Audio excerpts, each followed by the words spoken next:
I'm gonna try to stream this way. Hopefully they won't strike me, and I'll blow the screen up. Trudy Sprague. Thank you, Your Honor. I'll have to talk Good every now and afternoon. again. Afternoon. Now, you testified in direct examination about the statements that Lindsay made in December about having thoughts about harming the children. When in December was that? I don't exactly remember. I would say early to mid December, probably maybe earlier rather than mid-December. But I don't exactly remember when. Okay. And when she made the statement that she had thoughts of harming the children, did either you or Patrick ask her what she meant by that? I believe I remember Pat asking her if she felt like she couldn't be alone with the children, and she said no. And after she made those statements, did you have any thoughts about committing her? No. Did you have any thoughts about having her come stay with you in Connecticut away from the children? No. Were you concerned for the children's safety at that point in time? No, because I was there. And you were asked about some text messages in October, and those are now an exhibit, I believe. Exhibit 276. This is And so- Lindsay's mom. You talked about the text on the 20th when she asked you to come and she was having a hard time, right? Yes. A day before, on October 19th, she had sent you a different text message stating, "Hi, Mom, would you ever consider coming to stay with us for a couple days at a time to help with childcare so I can work?" And talking to a therapist and doing a lot of thinking, I actually think going to work will help me, but it's really hard with nurses' hours to get childcare that we need. I'm thinking if you could come like Sunday to mid-Tuesday, it'd be really helpful, just a thought. Do you remember that text the day before? Yes. And did you agree in a text message that you said I can come and help out? Yes. And then after that next day is when she said she was having trouble and wanted you there then, and you went that day, correct? But you said you were there for about a week, but there's a text on October 20th that's not included in this exhibit, where on October 24th at 2:36 p.m., you send a text to her saying, "How are things today?" And she responds, "Good." Remember that? Yes. So were you already home at that point when you were asking her how she was doing on the 24th? I must have been home at that point. I honestly don't remember. I was back and forth so many times. So the time frames are really jumbled in my head as far as how long I stayed any particular time. And so you would go and help out when they asked you to, and then you would go home when things were calmed down a little bit. Is that right? Not exactly right. No? And she did say on the 24th that she was doing good that day, correct? I don't recall, but if that's what the text says, then Here you go, you can look at it. yeah.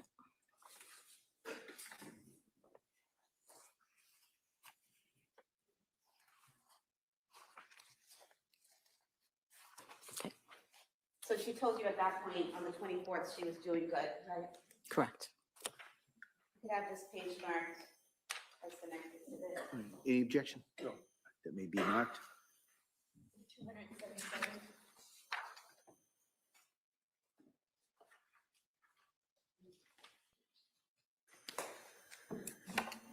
Now, you talked about a time when you went to her home and you actually ended up sleeping with her because she didn't want to be alone. Was that October 20th visit? No. When was that? That was, I can't exactly remember when. I'm going to say probably sometime in November, the latter part of November, maybe the early part of December. Did she tell you why she was afraid to be alone? She just said she was afraid to be alone. And one reason I believe she said she didn't know if she was going to be able to sleep, but mainly she was afraid to be alone. And at that point in time, did you consider having her committed to a psychiatric facility? No. And did you feel the need to call 911 that day or get her immediate assistance? No. You mentioned that in January, you saw her and she lost weight. She seemed paranoid about things, seemed to be going through the motions of each day. How often did you see her in January of 2023? In January, I can't exactly remember how many times I saw her. We were again back and forth.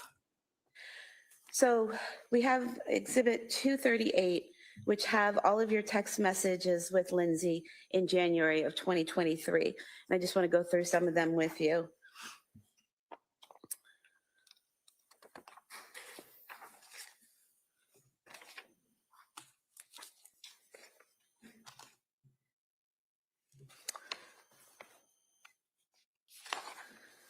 So on page 17 of the exhibit, this is on January 4th, 2023, so the day before she was discharged from McLean.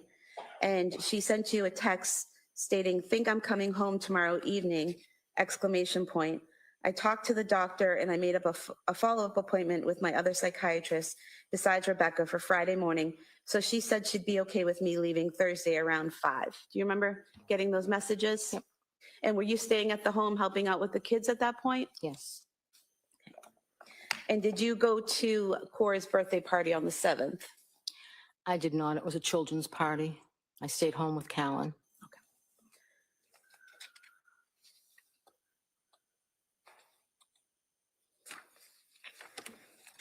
And do you recall when you went home? I don't recall. Looking at page 28, and there's a text from Lindsay on January 7th, 2023 at 7:02 p.m. to you where it says, "Make it home okay," and you said, "Yep." Does that make sense that you would have gone home on the 7th after the birthday party? Yes, if that's what the text says, yes. And then on page 29, we have text messages between yourself and Lindsay on January 8th, where you ask how things are going today, and she says, "Good, going to the Science Museum." You say, "Great, that will be fun. Sleep good last night." And she said, "I actually did, with less Ativan, so that was good." Do you remember that? I don't recall the exact text messages. Do you recall her texting you about going to the Science Museum? No, I don't recall that. Do you think looking at them might help? Sure. I'm going to show you page 29 and then page 30.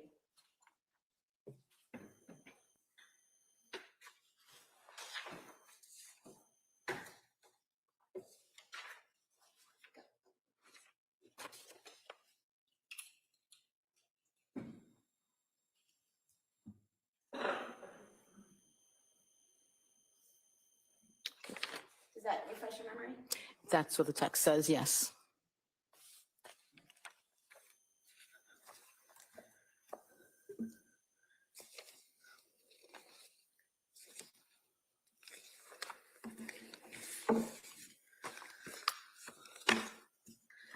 And then on page 34, you ask how the museum was today, and Lindsay sent you some photographs and said it was fun. The kids really liked it. Do you remember that? I don't really recall the Museum of Science experience or text, but if they're there in the text messages, then they were sent, yes. Okay. Then on page 39, this is January 10th. You say at 9:48 a.m., "Good morning, how are you doing today?" And Lindsay responded, "Good, at the gym with the kids." You said, "Nice, still sleeping good?" And she responded, "Pretty good, yeah, not perfect, but enough." And you said, "Are you feeling any better during the day?" And she said, "So far, a little bit." They said a week off the Seroquel should make more of a difference, so a couple more days till that, but I do think it's helping being off. And you responded, "Okay, a little at a time." Do you remember that conversation? So I don't recall the exact conversation. I think I probably texted back and forth to Lindsay almost daily during that time. So I don't remember the specific text messages, but I would say if they're there, then that's what we sent back to each other. Okay.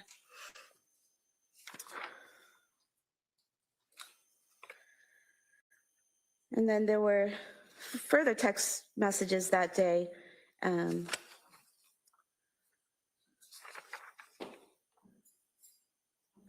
Where you say, how was your day later on in the day?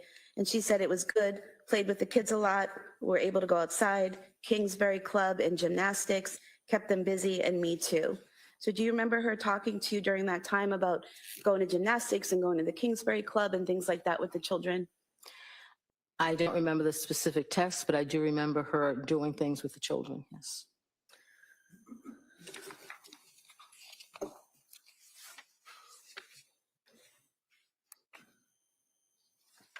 Then on January 11th, the following day, you sent a text, excuse me, how are you feeling today? And she responded with a photo of Callan drinking out of a Mary Lou's cup, saying, we have another Mary Lou's fan. And you said, decaf looks like he's enjoying it. And then later on, you asked again, how are you doing today? And she said, hi, Mom, doing all right. Nothing new, really, just taking it day by day. You said, still feeling a little better. And she said, a little bit. You said, sleeping okay. She said, not great last night because Cora was up with a bellyache. Do you remember that? So again, we texted so many times daily, twice daily, maybe 3 times daily. So I can't say that I remember the specific text. I do remember the picture of Callan with the Mary Lou cup because that stands out in my mind. But the specific text going back and forth, we just did it so often that I can't say I remember the specific text you're reading back to me. Okay. But again, if they were there, then we sent them. Right. And do you remember Lindsay, talking to you about Cora having stomach issues during the month of January? Yes. And belly aches off and on? Yes.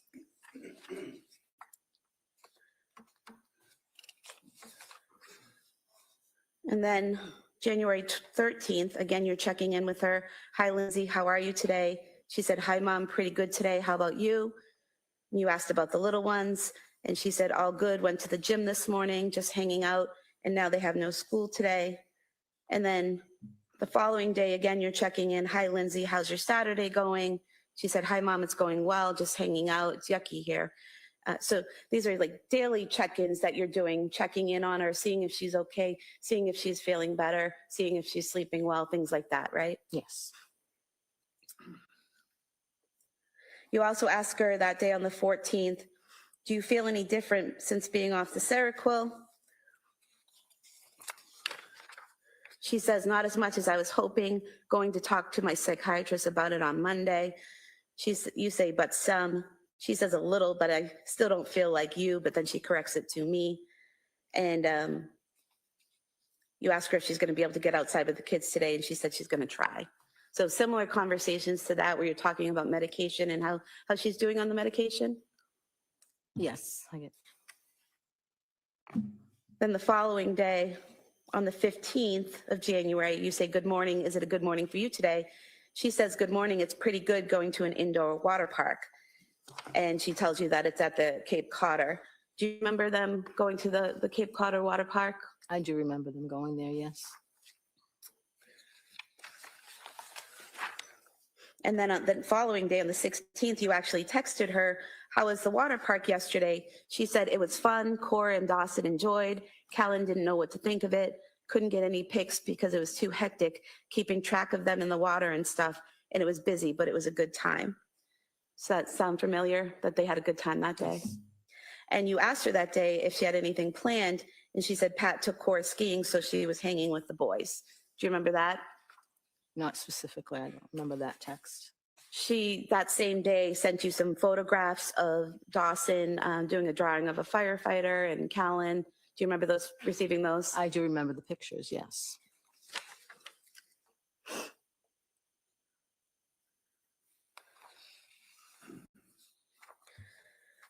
Then the following day, again, you're checking in every day. You say, you feeling better? She says a little bit.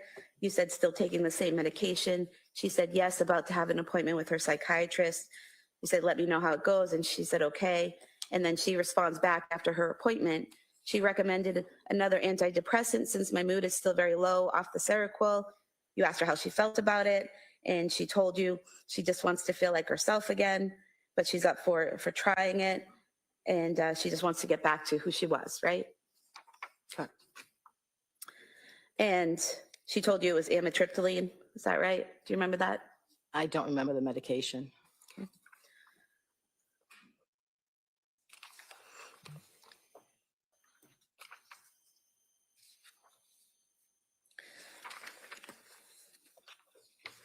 Then on the 18th, January 18th, again, you're reaching out and she says, "Hi, Mom, I'm doing all right. How about you?" And you say you're good, thinking about visiting that weekend. And she says, "That sounds good." And you ask her about being able to get out and exercise. And she said she's been walking on the treadmill at the gym for exercise. And you asked her if she started a new medication and if she's feeling better. And she says, "Feel okay, just not great. I did start it 2 nights ago."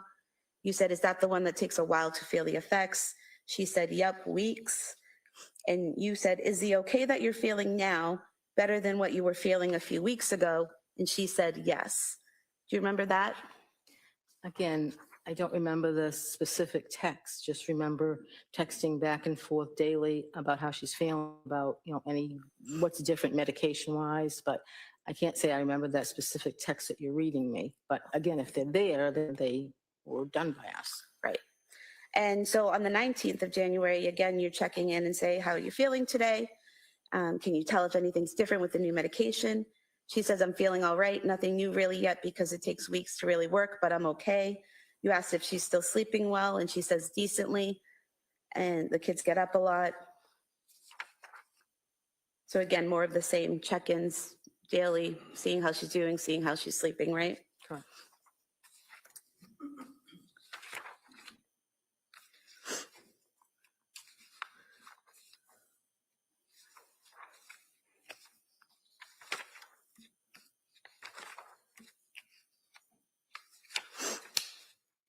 And then on the 20th, you reach out, "Is it pizza and movie night?" She says, "Just pizza and playing."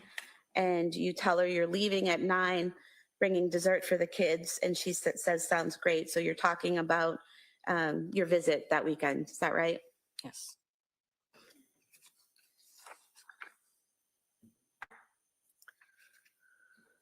In any of these texts prior to the visit, you say that it's been a while since you've seen them.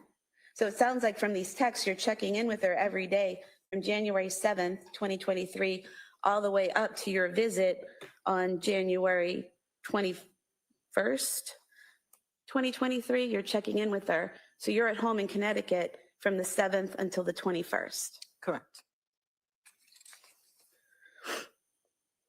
And then on the 22nd, that Sunday, Lindsay, Pat, and the older kids, they go to the Carney's house for that bonfire and get together, and you stayed home with Callan, right? Correct. And then after they get home, you and your husband left, is that correct? Yes. And on the way home, you texted on January 22nd, 2023 at 7:55 p.m., "Enjoyed seeing everyone this weekend. Nice to see you doing better." Is that correct? If that's what that says, yes, that's correct. I don't exactly remember the text, but yes, if that's what it says, yes. So from your text, not saying she was doing great, but she was doing better than she was, according to your text, or appeared to be. The text from me was meant to encourage her because I didn't think it did any good to discourage her.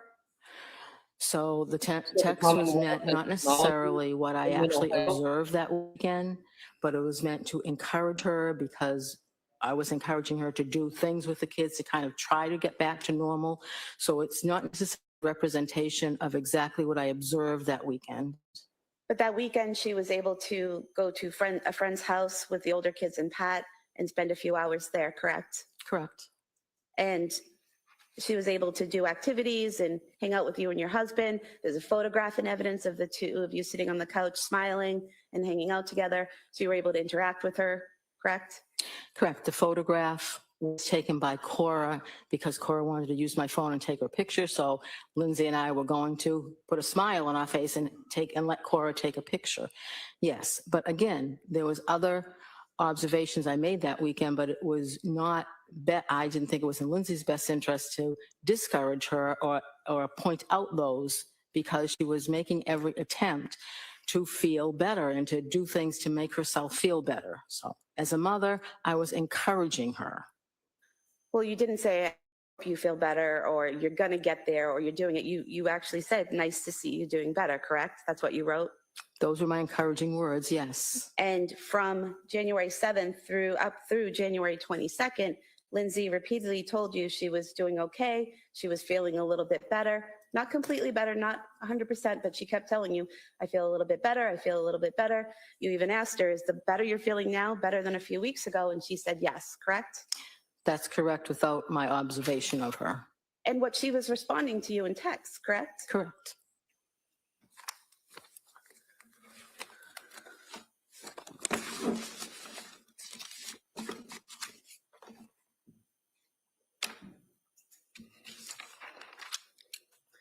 You also spoke to the police on January 25th, 2023. Do you remember that? I do.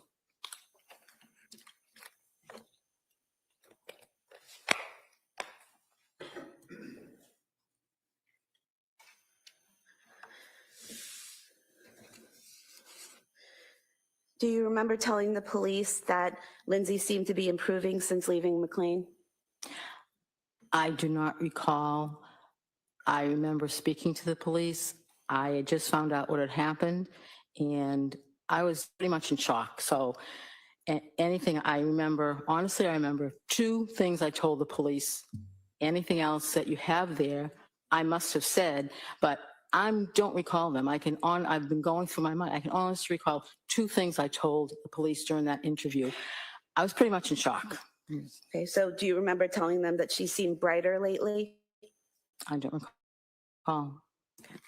Thank you. All right, Mr. Reddington?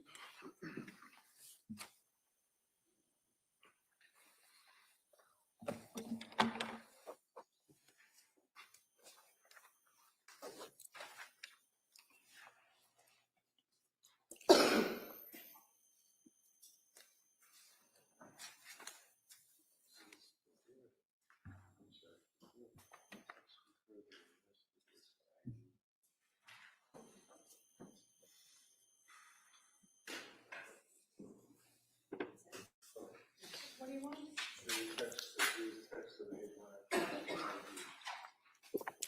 Oh, you mean the ones that you didn't want? Yes. Oh, this was one.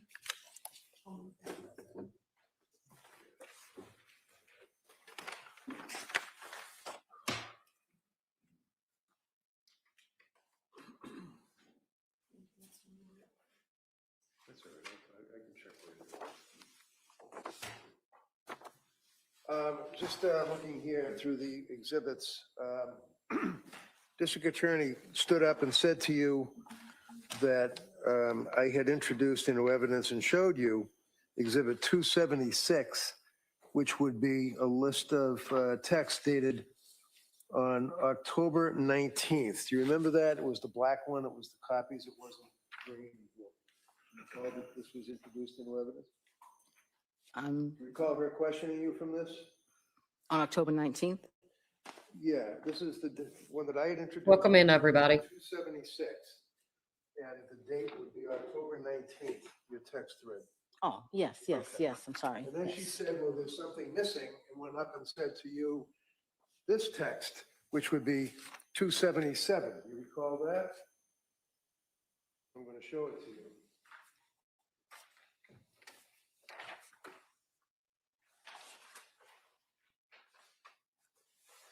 Yes. Okay. So what I had introduced was a text thread from October 19th up through and including October 20th. Is that fair to say? Right there? Yes. Okay. And the reason I introduced this is because we had introduced earlier, like a whole lot of pages text. And I wanted to focus on the text thread where she said, "Mommy, can you stay?" Objection. Sustained. So when the district attorney suggested that there's something missing, like I left it out or something, is it fair to say that Exhibit 277 is a totally different date? Look at the date. What is the date that the DA is talking about? You see it on there? 10/23. 10/23. It has nothing to do with the text thread that I introduced, right? It's a day or two after that, right? Right, If you know. yes.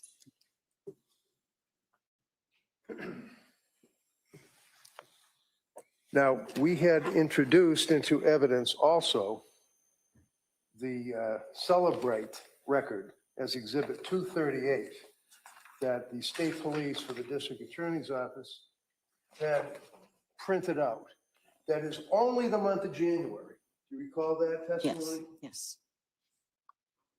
And then I introduced into evidence, or tried to introduce into evidence, all of the texts between you and your daughter, right? Yes. I think, Your Honor, that's what's, thank you. This was, I attempted to introduce it, it was objected to, I believe, and it was marked for identification. I would now like to reoffer this in its entirety. I see counsel sidebar, please. Sidebar.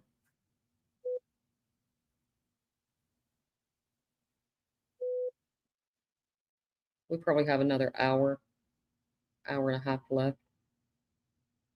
And I may show some of the other days because I haven't been on for long. I don't have no plans today.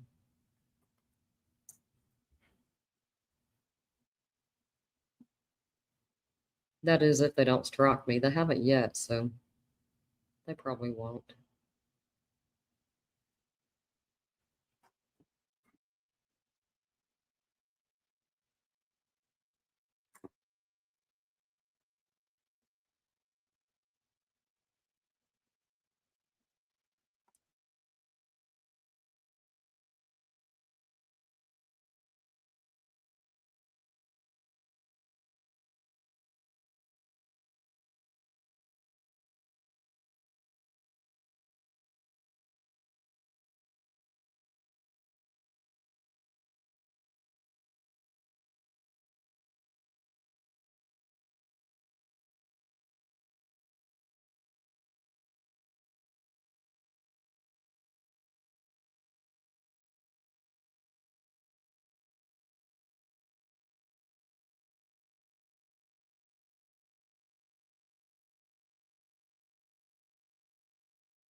We could always go over to the Tupac trial after this because they got started late.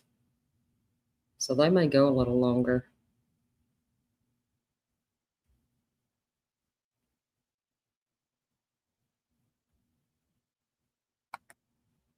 I shared the link to the Facebook link for Boston 25. They seem to be covering this case every day. Court TV chat was too much for me.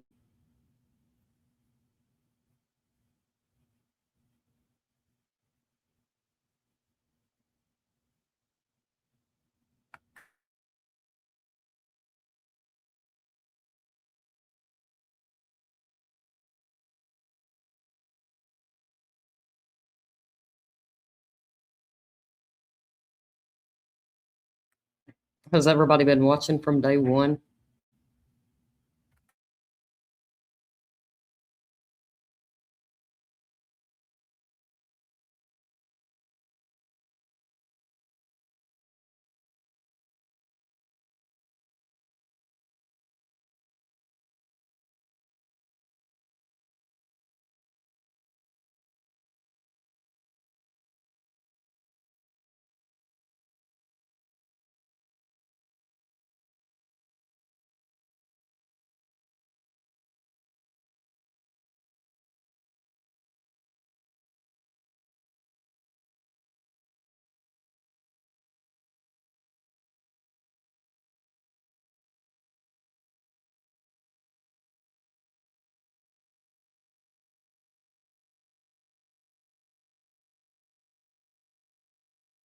This makes Reddington's second witness, I believe.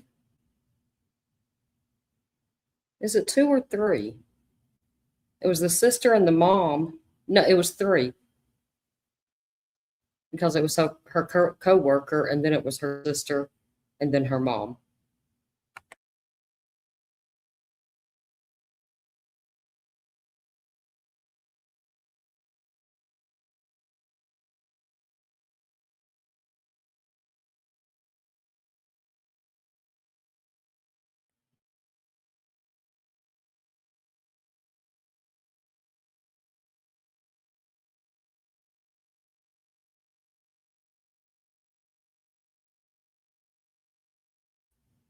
I muted myself. The Commonwealth doesn't seem to be talking as much as they did when it was theirs.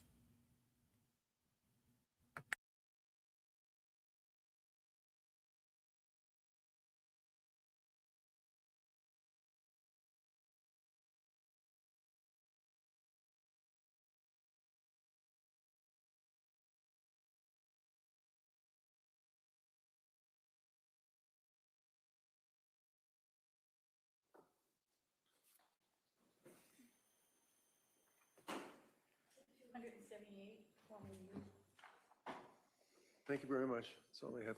All right. Almost?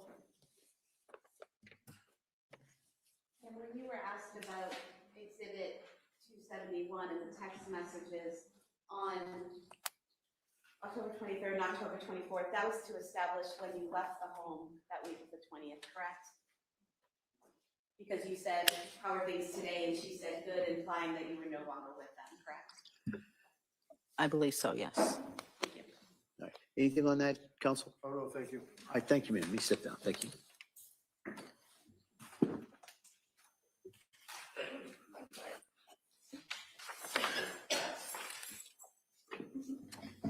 All right, defendant? Yes. I call Dr. Welcome.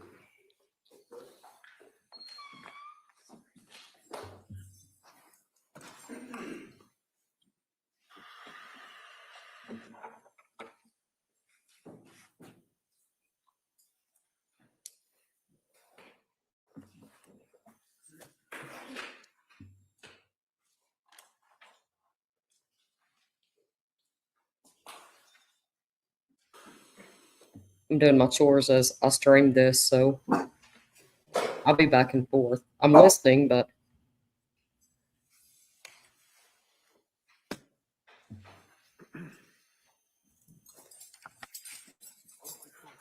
y'all might have to help me a little bit.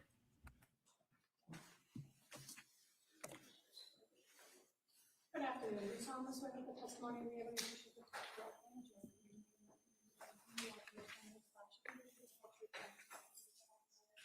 Thank you, sir. You can have a seat. All right, good afternoon. All right, Mr. Rankin, why don't you hold off? I'm going to give an instruction Oh, sure. at this point. Yep. So, members of the jury, I just want to give you an instruction. It's one I probably should have given a little bit earlier in the trial as well. It's going to apply to this witness. It applies to a number of witnesses who testified earlier, and it's going to apply to a number of witnesses who testify after. And it's in regards to expert witnesses. All right. So generally in cases that are tried in our courts, witnesses may testify only to facts that are within their own personal knowledge. Right? That's things that they've personally seen, heard, or felt. However, in a variety of cases, issues arise that are beyond the experiences of laypersons. In those type of cases, we allow a person with specialized training or experience called an expert witness to testify, and to testify not only to facts, but also to opinions and the reasons for their opinions on issues that are within that witness's field of expertise and are relevant material to the case. Because a particular witness has specialized training and experience in their field, does not put that witness on a higher level than any other witness, and you are to treat the so-called expert witness just like you would treat any other witness. In other words, as with any other witness, it's completely up to you to decide whether you accept the testimony of any expert witness, including the opinions that they give. It's also entirely up to you to decide whether you accept the facts that are relied on by the expert, and to decide what conclusions, if any, you draw from the witness's testimony. You're free to reject the testimony and opinion of such a witness in whole or in part if you determine that the opinion is not based on sufficient education and experience, that the testimony of the witness was motivated by some bias or interest in the case. You must keep firmly in mind that you alone decide what the facts are. So if you conclude that an expert's opinion is not based on the facts as you find those facts to be, then you may reject the testimony and the opinion of the expert in whole or in part. You must remember that expert witnesses do not decide cases, juries do. So in the last analysis, an expert witness is like any other witness in the sense that you alone make the judgment about how much credibility and weight you give to that expert's testimony and what conclusions you draw from the testimony. All right. And I'll go into that a little bit more at the end when I go into the more extensive instructions that I'll give you at the end of the trial. All right. Ms. Renee. Afternoon. Afternoon. Can you tell us your name and spell your name? It's Michael Wolfovich. It's V as in Victor, U-L, F as in Frank, O, V as in Victor, I-C-H. And what do you do for work, sir? I'm an emergency medicine doctor. I work full-time at Newton Wellesley Hospital. Newton Wellesley? Yes, And can you tell us are you board certified, sir? I am. I'm board certified in emergency medicine. And that would be by the American Board of Emergency Medicine? Correct. And how long have you been practicing emergency medicine? I did 3 years of residency, and this is my 13th year as a full-time attending. And you're presently employed, where is it? Newton Wellesley Hospital primarily, and then I do some additional shifts at Emerson Hospital in Concord. How about medical school? Where'd you go to med school? St. Louis University School of Medicine, And what year did you graduate? 2011. Obviously licensed in the Commonwealth. Yes, sir. In the course of your training and experience, sir, do you work full-time in a particular field of medicine? Just emergency medicine. So basically we see any and all comers, anything from ankle sprains to traumas. Okay.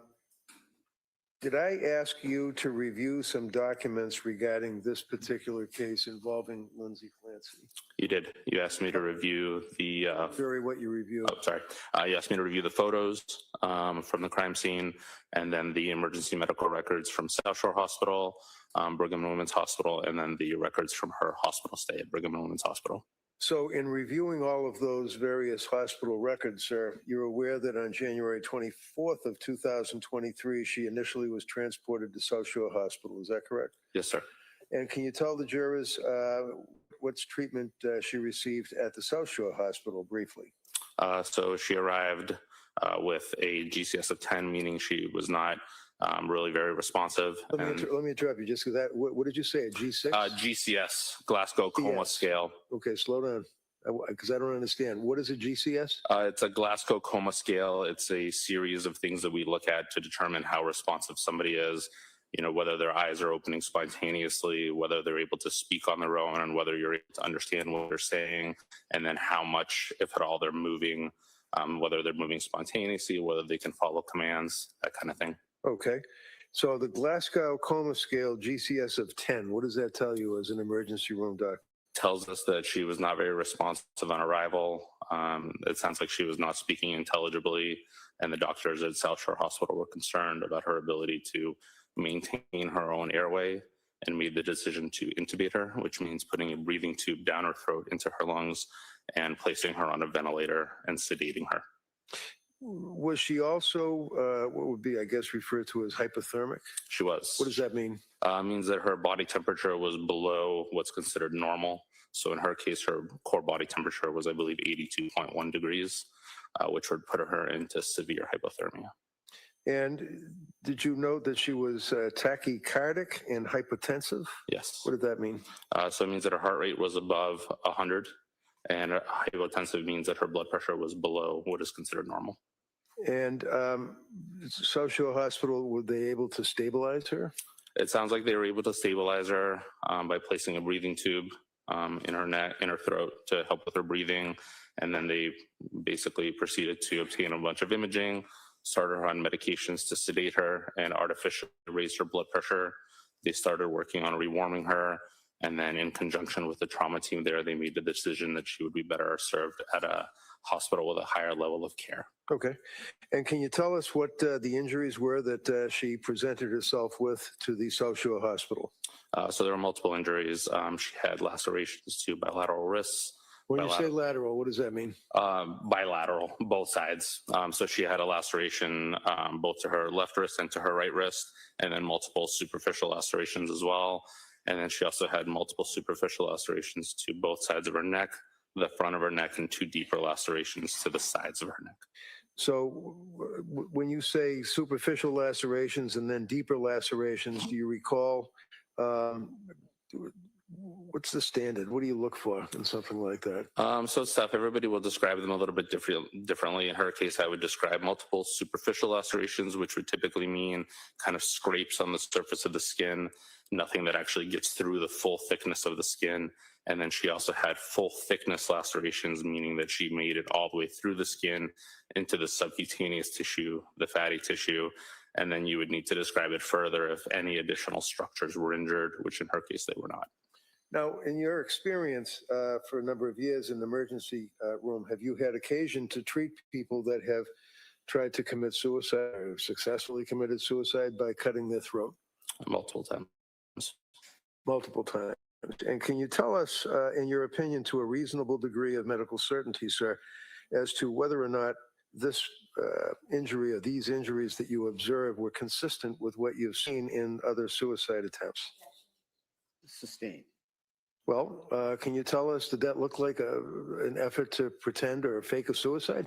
Sustained. Well, when you looked at the injuries, did you make a determination that they appeared to have some impact on the human body of Ms. Clancy?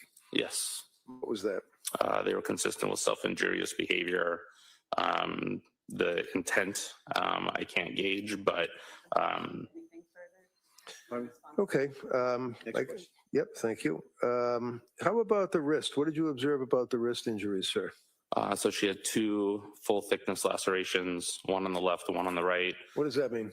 Means that she made it all the way through the epidermis and the dermis, which is what makes up the skin in the wrist, and into the fatty tissue, which is the next layer. Okay.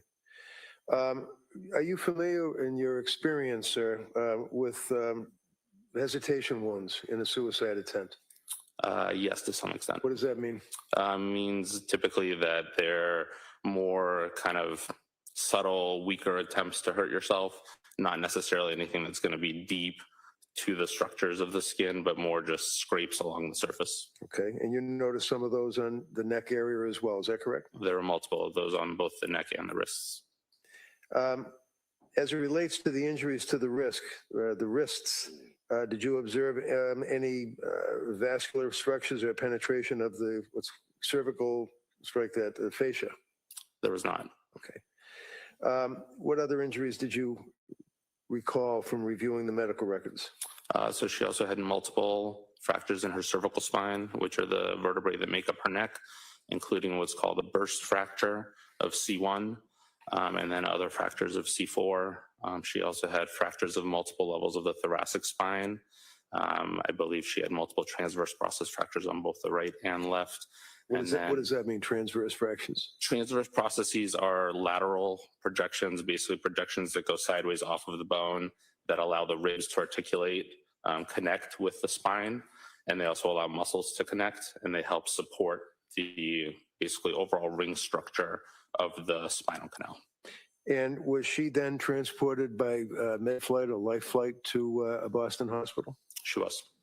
What does that tell you as an emergency surgeon when someone's transported by med flight or life flight? Typically means that her injuries are felt to be severe enough that she needs immediate intervention and further treatment, that the hospital that is basically necessitating the transport is saying that they cannot provide at their facility. She was then transported to what hospital? Brigham and Women's Hospital in Boston. She was admitted to what unit? Surgical ICU. And you had a chance to review all those medical records as well? I did. Did she suffer a particular event that night that you recall from looking at the records? She did shortly after arriving in the surgical ICU. It sounds like they were moving her, and when they moved her, they noticed that her blood pressure dropped, her pulse became faint, and subsequently she actually suffered a complete cardiac arrest and required 2 rounds of cardiopulmonary resuscitation with compressions and medications before she was able to be revived. And she also, to your knowledge, had suffered significant hemorrhage and had to have a fairly massive blood transfusion? Yes, they placed chest tubes, which are basically plastic tubes that go into the chest cavity on both sides, and had about 300 cc's of blood come out from each side. There was also noted to be significant hemorrhage around the spine and into the mediastinum, which is the portion of the chest that houses a lot of the organs like your esophagus, your trachea, blood vessels, that kind of thing. Now, if there's a fracture or a serious fracture to, I believe it's C1, does that interfere possibly with a person's ability to breathe? It does. And how does that work? So if you have a fracture that affects the spinal cord above a certain level, typically above the 3rd cervical vertebrae, it basically removes your ability to initiate breathing on your own. Your 3rd, 4th, and 5th cervical vertebrae, the nerves that lead from there, are the ones that are responsible for telling your diaphragm to go up and down and help you breathe. And so if you lose the ability to send that signal down to your diaphragm, you lose the ability to breathe. Now, as it relates to your review of the medical records and review of the history, are you aware of the mechanism of the injuries that she suffered that you just described for the jury? I am. Tell us what that was, to your knowledge. That she went out of her 2nd-story window. And going out of the window, obviously, did she strike the ground, or? She did. And that caused the injuries, the mechanism of injury? Yes, it's consistent with all of her injuries. Now, with your experience, sir, with, as you indicated, dealing with people in the emergency room and treating people that have been involved with sequential acts of self-harm, do you have an opinion to a reasonable degree of medical certainty as an emergency board certified physician as to the effect of the combination of the multiple sequential injuries that you saw? Can I see counsel at sidebar? I'm just, I can withdraw it, Judge. I'll withdraw it. Just thank you very much. No questions. all right, thank you, doctor. Thank you.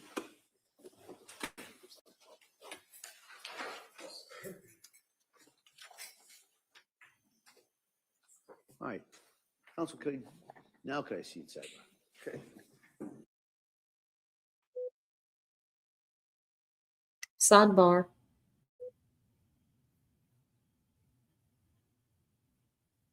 They may be done for the day.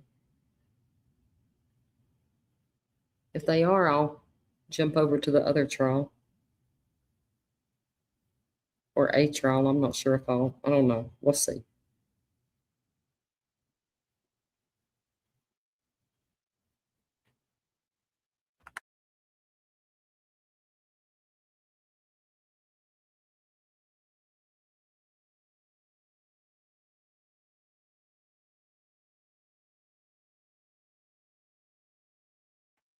Been back from lunch for 48 minutes.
Y'all hear that microphone, or is that my live stream?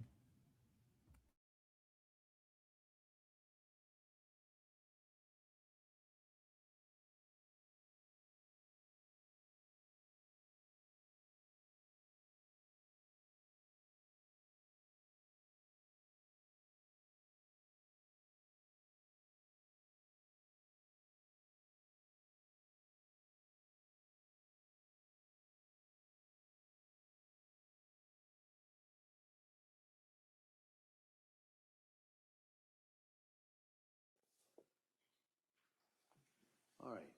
Members of the jury, I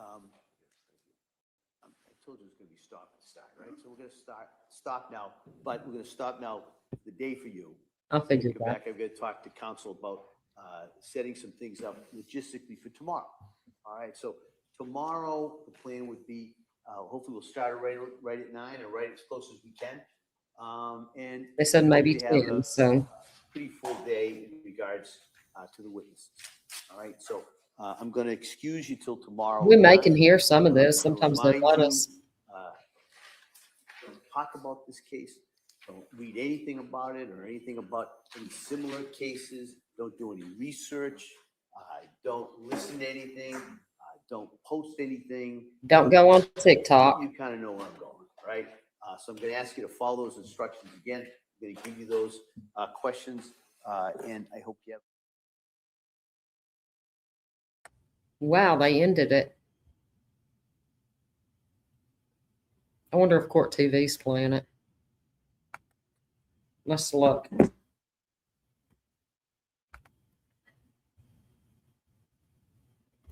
Let's see. Let's see.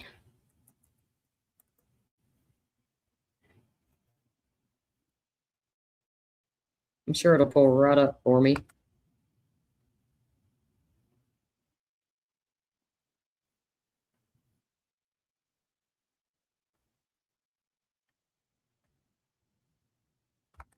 Maybe not. They may have. I don't know. Court TV will hang out as long as they can.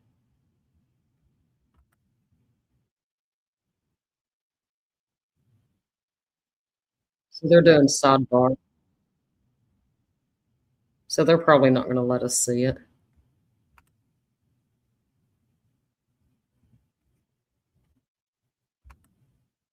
Oh, well.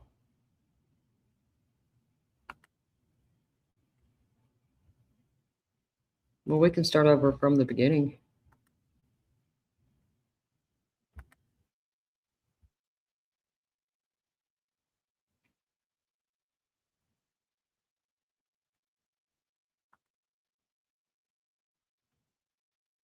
Because they can't start. They're done. I can even say two. Tools that allow you to examine and categorize the information, the data that you find in the extraction? Yes, the primary point of the tool is to go into the data, decode it, provide it in a way which is easy to filter and search, but also additional tools there that allow you to dig into the data and look at the raw information, the databases, the files, all of the raw information, which is what our tools initially decode. And did you focus in on a particular time frame when looking at the data on the defendant's iPhone? Primarily, I knew that the date of the incident was 24th of January 2023, so that was the main focus of my analysis. But some of the data I was aware could be from further afield than that, so I took a look of, I think it was around 3 weeks before that, so early January to late January. Were you able to look at the health data on January 24th, 2023 that was in the defendant's phone extraction? I was, yes. And what is health data? And how does it show up on a phone? The user of the phone would be able to access the health data via the health application, where the information is broken down to explain how many steps have been taken over a particular period of time, the approximate distance that was traveled, the number of stair flights that were climbed. That data is stored on the device itself in a database. So as a forensic examiner, I can take a look at that database in its raw form, and understand exactly where that information is coming from, and present it to the user of our forensic tools in a slightly more forensic-friendly method than the user of the application on the phone would see. Showing you on the screen here, page 4 of your report. Looking here, we have a section here, heart rate data, is that correct? Correct. And you're able to see here, what can you tell about the heart rate data from the extraction? So heart rate data comes from wearing an Apple Watch or a similar device, not from the phone itself. In the case of this phone, there was an Apple Watch paired to the device, and all of the heart rate data Somebody screenshot on recorded that. I'm sure they did. periodically throughout the day is stored within the health database. And what was the name associated with the Apple Watch?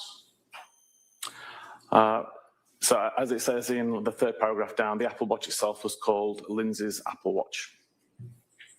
And here in the report, you're able to show the recorded heart rates throughout the day. How is the heart rate recorded and sent to the phone?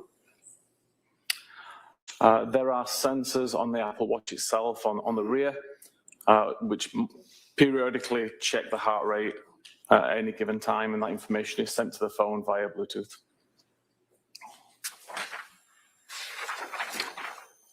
And are you aware of how often an iWatch will record the data and report it to an iPhone? The actual cadence at which the watch is checking would depend on what the user's doing. So if you were in the middle of a workout, it would be a lot more consistent than just periodically throughout the day. And I actually don't know how often it is throughout the day. If you're not doing any particular workout, there doesn't seem to be a set cadence. Every device I've looked at, it's slightly different. I'm showing you page 5 of your report, this database of the heart rates. For example, on several locations, there'll be a heart rate report, maybe a few seconds in between them, and others there's 7 or 8 minutes in between the heart rate report. Is that what you're talking about, how it varies depending on what you're doing at that point in time? Yes, this is typical from what you see when you look at the database. The timestamps are never consistently at a recognizable cadence. And the highlights in green, what do those represent? So I actually tried to just highlight some of the high points for the day. I realized a few days ago while reviewing this, there was records there that show a high of 123 and 122, which I had not highlighted. And that's right there, below, Correct. 1146. Yes. And what was the last time a heart rate was reported from the watch to the defendant's phone? So the last heart rate recorded was at 17:23:52, so 23 minutes past 5 in the afternoon, with a heart rate of 57 beats per minute. What was the average heart rate for the day for the defendant's phone? There was a range of heart rates going between as low as I believe around 50 and as high as around 122. On average, it was around high 80s, early 90s. And so at 5:23 p.m., the last recording of our heart rate was 57? Correct.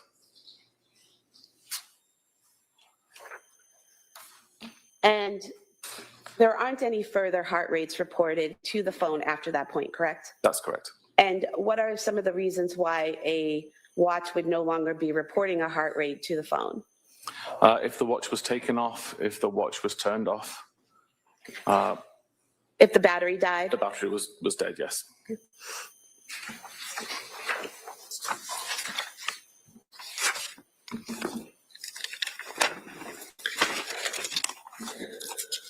You also mentioned flight climb data. What is that? Flight climb is information which the Apple Health application stores. Every time it detects that you walk up a flight of stairs. So a flight of stairs would be considered either a 3-meter or 10-foot incline at over 16 steps. So the device has detected that both the altitude has changed by 10 feet and there were steps being walked at the same time. So there's two factors being considered there: the steps that your watch monitors as you walk, and then the altitude. Is that correct? That's correct. And what is it? Is it GPS or something that's keeping track of your altitude? The altitude is being monitored by a barometer or an altimeter, which is inside the device, just measuring for differences in air pressure. And this information, the flight climb data, can that be monitored by both a watch and your phone if you have it on you? It is. Both devices have got the barometers built in. Both devices can monitor flight climb events. Can anything simulate or kind of fake out the watch or the phone into thinking Welcome in. that a flight of stairs is being climbed when it's not? There are some circumstances where that can happen. They're typically quite rare, but it can happen. Is an example of that being in a car and going up a hill? Correct, yes. If there is movement which the device can mistake for steps at the same time as the incline is being driven, then that could accidentally record a flight climb. But if a person's not in a car and then is in their home, then it would be flights climbed, not hills being driven, correct? Correct. If the person is in a house and there are flight climbs being recorded, then the only rational explanation is that the person was climbing the stairs.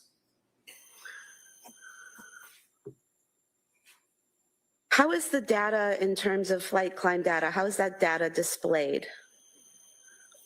Or in the health data itself? Within the application or within the forensic tool? Within the forensic tool. Okay. So within the forensic tool, we break down, or within Physical Analyzer, we break down the health data into hour segments. So for an hour, we may say that there are 3 flight climbs. And then it's up to the user to dig in a little further. They can select that 1 hour and then see how that activity breaks down over the hour. So you would see that there were 2 flight climbs that occurred at 10 minutes after the hour, and then another flight climb occurred later on. So showing you page 6 of your report here.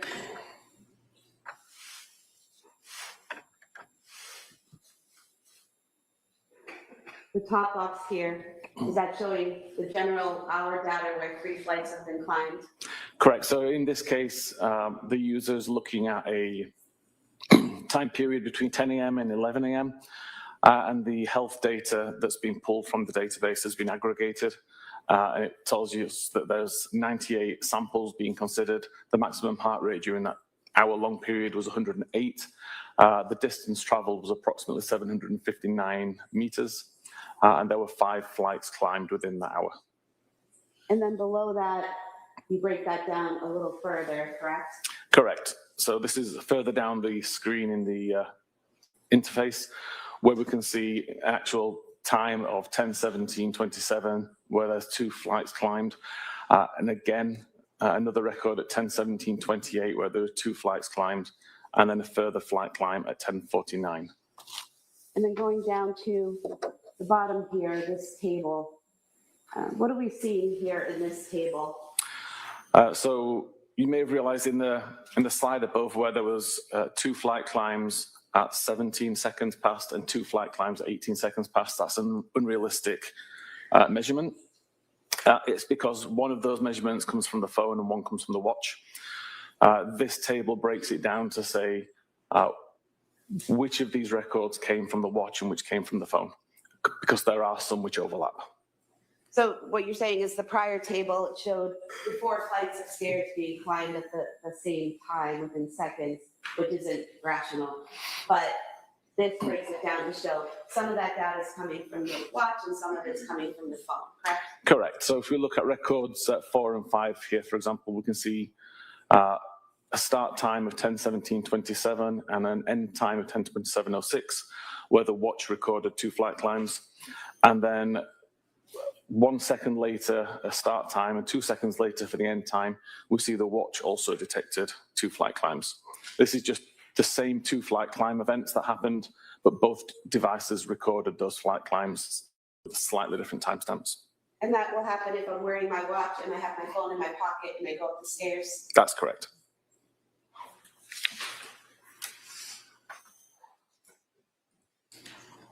Did you do something to compare these times and make a table where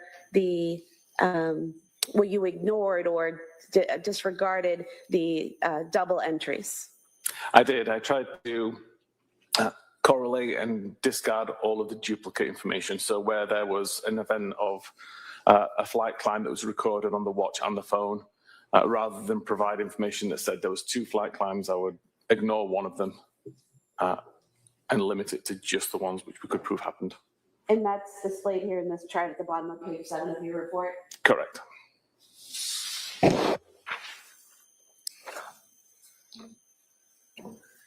Going to page 8 of your report,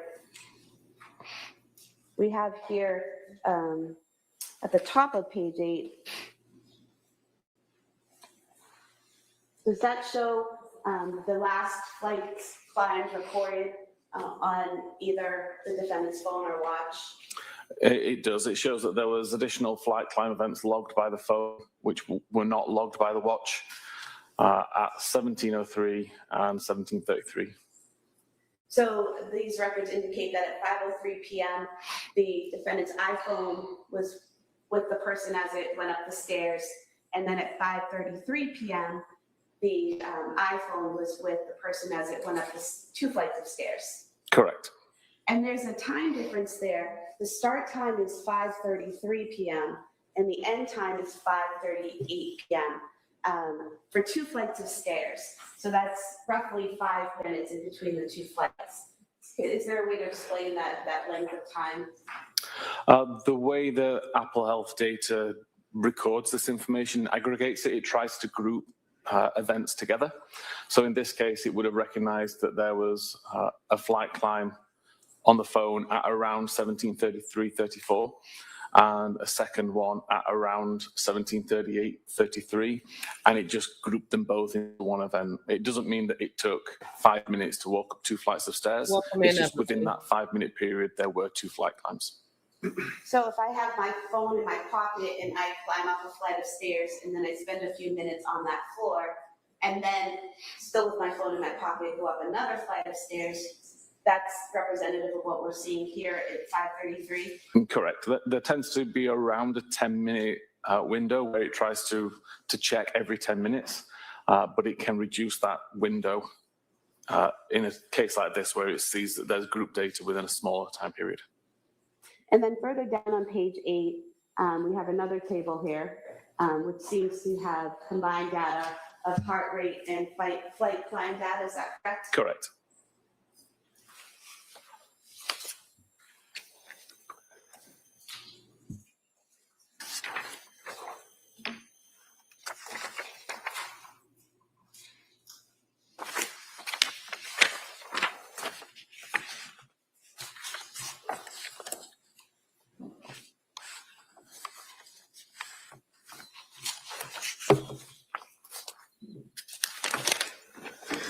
Did you also look at web usage on the extraction of the defendant's phone?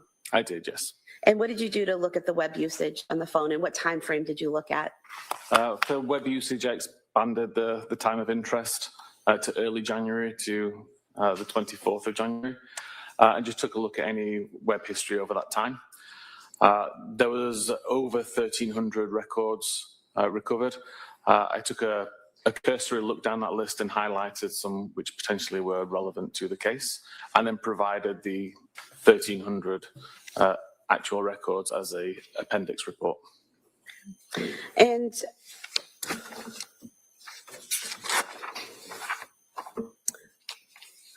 going to page 12 of your report.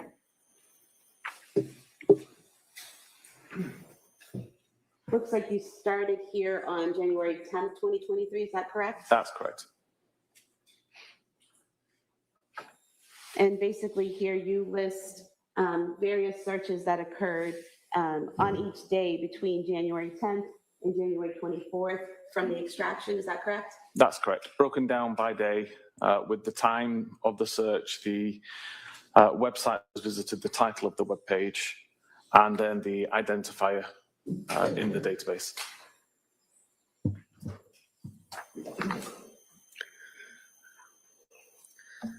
And looking at these searches, on January 12th, 2023, at 19:48, so that would be 7:48 p.m., is that correct? Correct. There was a search, in the title it says, "How quickly does Wellbutrin work for depression?" Is that the title, is that what the user is putting into the search? If I could see the search, please. I'll zoom in on that.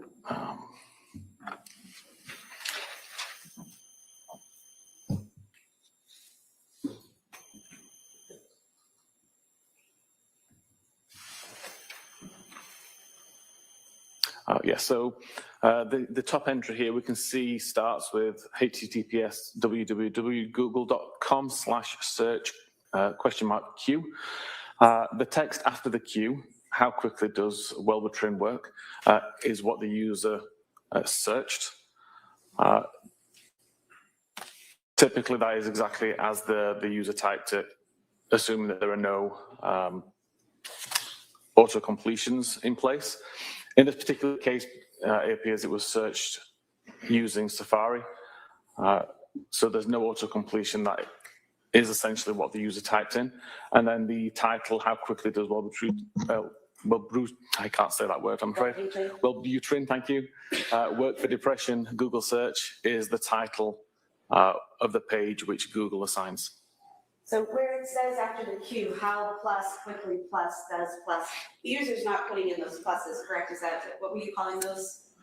So that's part of the attribute. It's how the data is encoded in a URL or in a web search. You can't have spaces within this address string. So they replace the spaces with the plus symbol. So I type in how quickly does, and the computer adds the pluses in space marks? Yes, it's URL encoding to make it safe for the browser. And then at 7:49, there's a search for Lamictal for depression. Yes, and depression spelled with a B at the end instead of an N, which demonstrates that this is what the user typed in rather than a page that was being visited. And then a few minutes later at 7:55 p.m., the user typed in Elavil for depression, correct? Correct.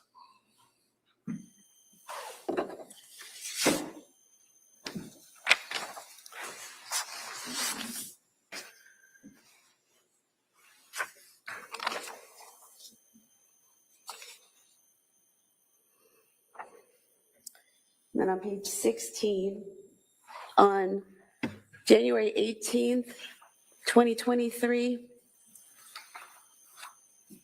at 10:25,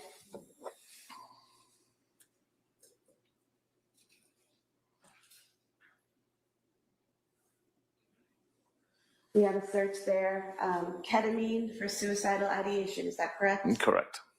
And again, that's the user typing that in. Yeah, again, those words were typed in by the user.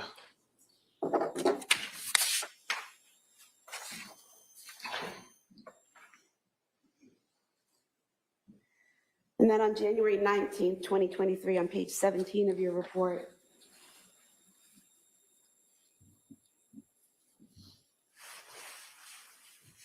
we have symptoms of postpartum psychosis searched on January 19th. Correct. And again, so we're looking at, this is AM, correct? 9:24 AM that was searched? Yes, the morning. And then 9:30 AM, there's another search for psychosis symptoms? Yes.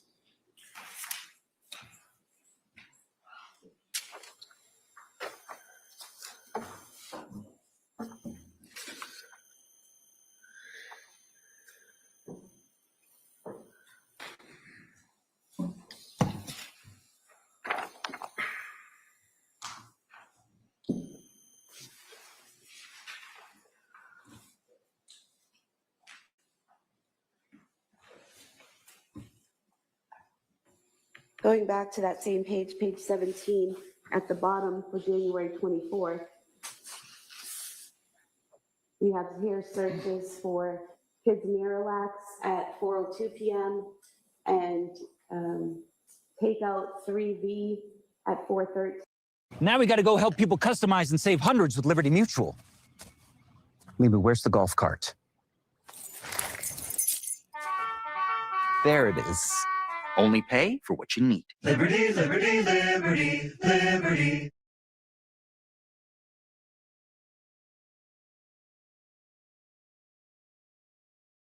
Keep your confidential information classified with Adobe Acrobat. Use the Redact tool to select the information you want to hide.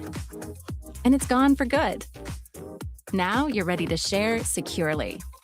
Adobe Acrobat.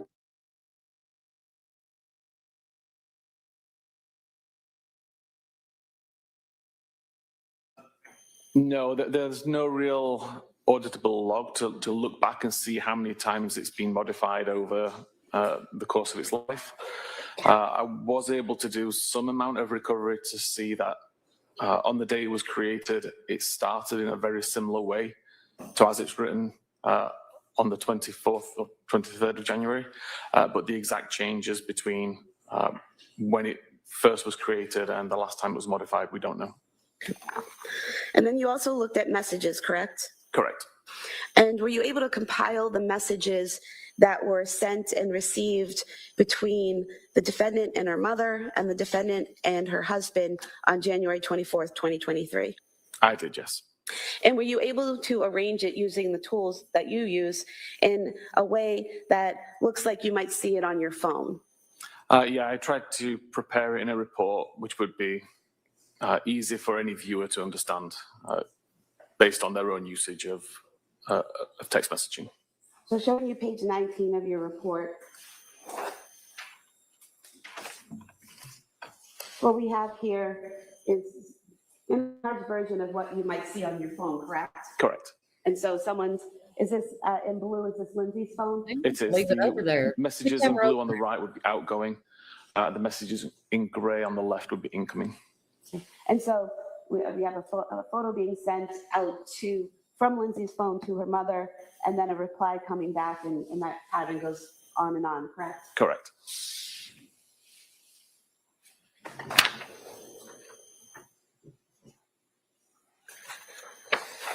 And then looking at page 22, you were able to do the same in terms of her contact with Patrick Clancy that day, correct? I did, yes. And so in gray, we have Patrick Clancy sending a message to Lindsay Clancy, and in blue is the response, correct? Correct.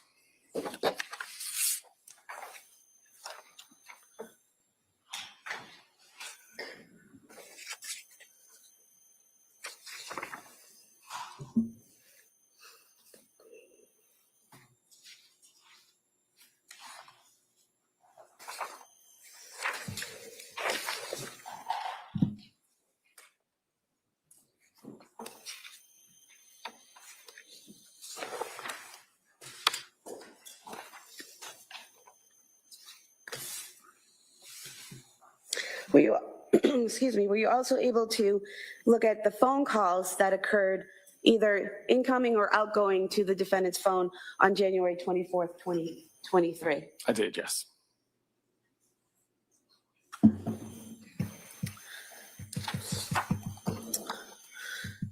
And looking at page 27 and 28 of your report, first on page 27, just looking closely at the phone. Here in the report, it's 2024. Is that a typo? Is that supposed to be 2023? That's meant to be 2023, yes, I apologize. Okay.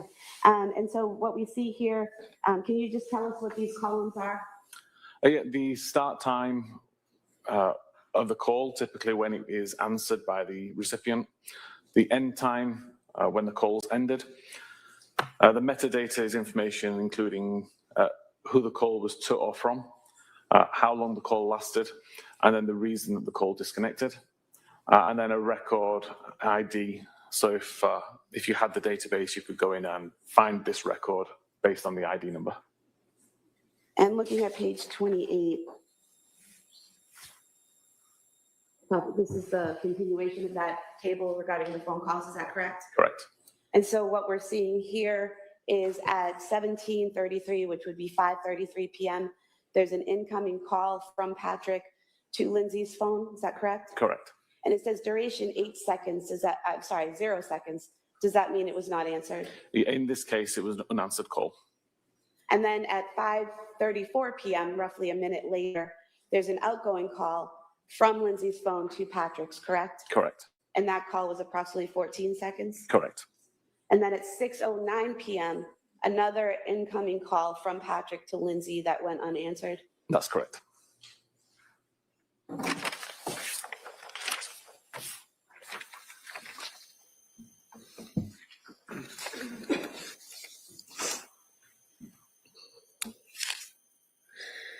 Now, you also, in a section you called media, you have some photographs that were taken from the phone with some metadata included, correct? Correct. What is metadata? Metadata is information about that photograph. It could be the device that captured it, the time that it was captured, the location, information about the lens, the lighting, etc. And so looking at page 29 of your report, just for an example, what we have here are 3 photographs, correct? Correct. And the metadata for the first one shows captured at South Shore Medical Center, is that correct? Correct. How were you able to determine that's where that photograph was taken? The metadata of the photo included the latitude and longitude where the image was captured. I took that latitude and longitude and looked on Google Maps to see a physical address. In this case, it came down to the South Shore Medical Center. And then the third photo here, that shows captured at the home address on Summer Street, is that correct? Correct.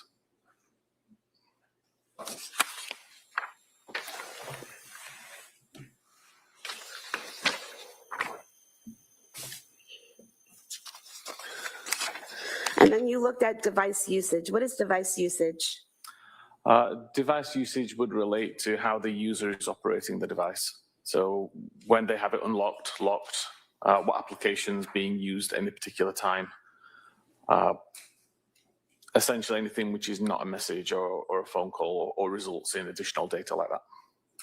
I'm looking at page 32 of your report. In that device usage log, it shows that the last time the device usage was logged was at 5:13 p.m., correct? So this table relates just to the locking and the unlocking of the device.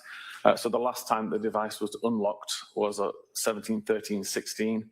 The device was locked again around 2 minutes later at 17:15:12, and the device was not unlocked again. And so where the device was not unlocked again after 5:16 p.m., but we have a phone call being made at 5:34 p.m., how does that happen? There is a setting within iPhones that allow you to use a locked device to call back numbers for missed calls. So in this case, Lindsay had the missed phone call.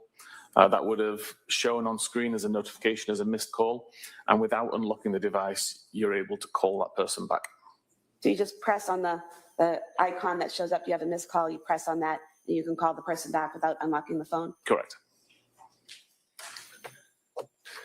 And then what is application focus? Application focus is literally the application which is visible on screen at any given time.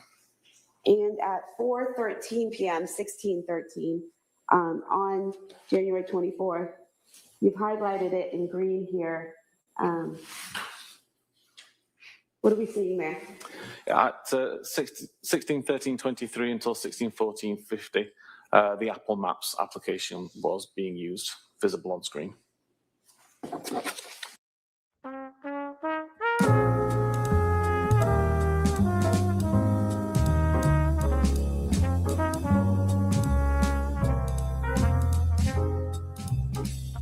Before I got a GoDaddy domain with a professional email Maybe address, we should people do this. sometimes got the wrong idea. Different application.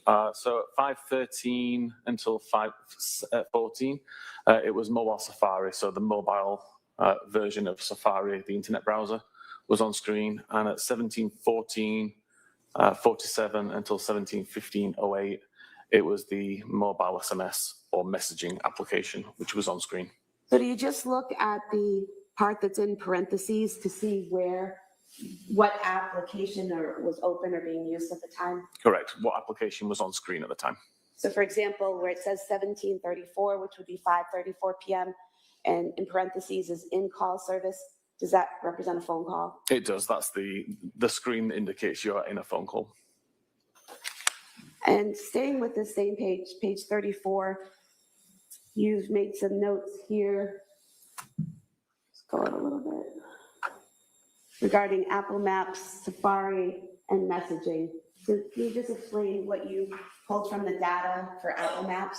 Yeah, Apple Maps was used to plan a route from the user's current location, the home address, to a restaurant called 3V. And that was at 4:13 p.m.? It was. And then in terms of Safari, you have the last unlock at 5:13 p.m.? Yes, so the last unlock of the device was used for the purposes of viewing Safari, where PDLX was searched using Google. And then in terms of messaging, what did you pull from the data there? At the same time, or in that same device usage, so the device was unlocked, Safari was used to search PDLX, and then the messaging application was opened to send a message to Patrick saying PDLX liquid stool softener. And that was at 5:15 p.m.? It was.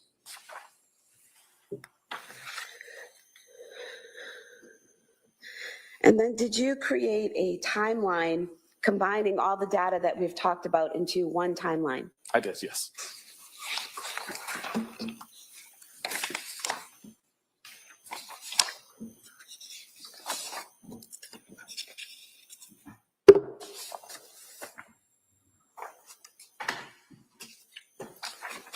I'm going to the last page of your report, page 43. Is this the last page of the timeline? It is, yes.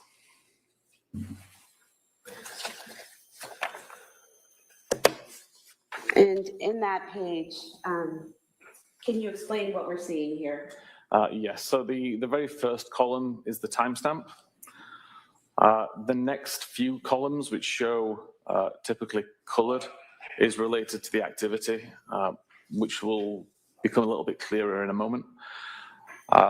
The row or the column in the center explains what the record is. So if, for example, we look at the 17:13:16 record, we can see a U, which means the device was unlocked in pink. That unlock event lasted until 17:15:12. So hence that entire column is in pink and shows the relevant lock event. So here we have 5:13 device unlock, Yes. 5:15 device lock, and there's this column connecting them, correct? Correct. And then any activity that happened during that unlock time is then shown within the rows between. So again, we see Safari open at 17:13:16. Safari was closed at 17:14:47. Messaging was opened at 17:14:47. While messages were open, there was an outgoing message sent for PDLX. Then messaging was closed. Messaging was opened again, and messaging was closed prior to the device locking. So everything in the colored columns tries to show all of the events that happened at the same time or during that parent event. And what we have here at 5:33 p.m., we have the flight climb started, is that correct? Correct. And flight climb ended at 5:38, so Yes. that line again connecting them? Correct. So 2 flight climbs occurred during that time period. And in between when the flight climb started and the flight climb ended, you had the 2 calls, the incoming call that was missed from Patrick and then the outgoing call to Patrick, correct? Correct. So the first flight climbed had already been started. Someone had already started climbing up a flight of stairs when that first unanswered call happened, correct? So flight climb started is how it's listed within the database and within the software.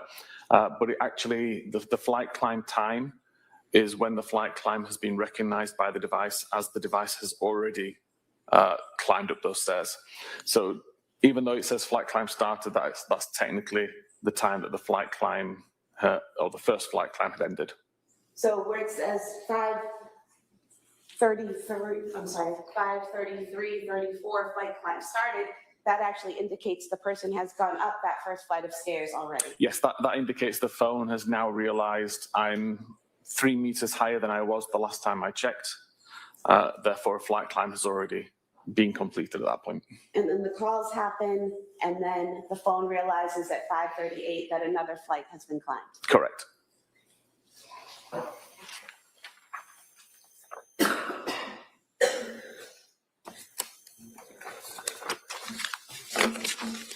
I would move to submit the report as the next exhibit. No objection. All right, that report may be admitted. 266. I have nothing further. All right.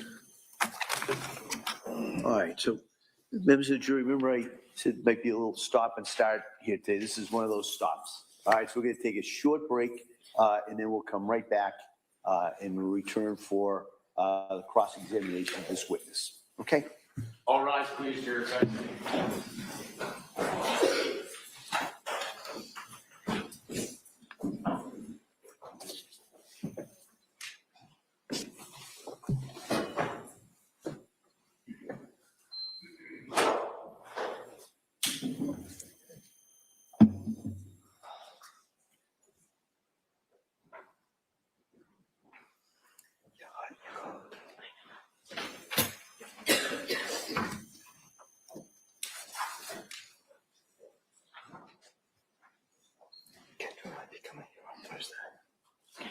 Should have wrote times down when the breaks were.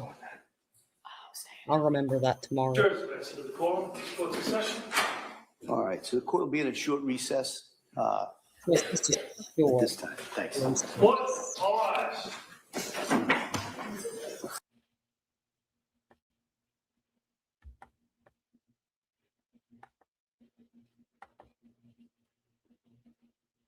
Mm,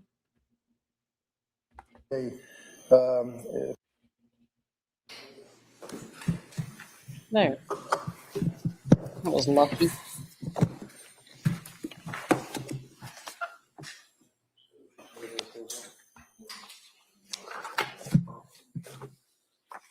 Big Talk needs to keep growing, and I can't really do that without a clean and professional website. That was not lucky. It was so easy working with Upwork. I was able. There we go.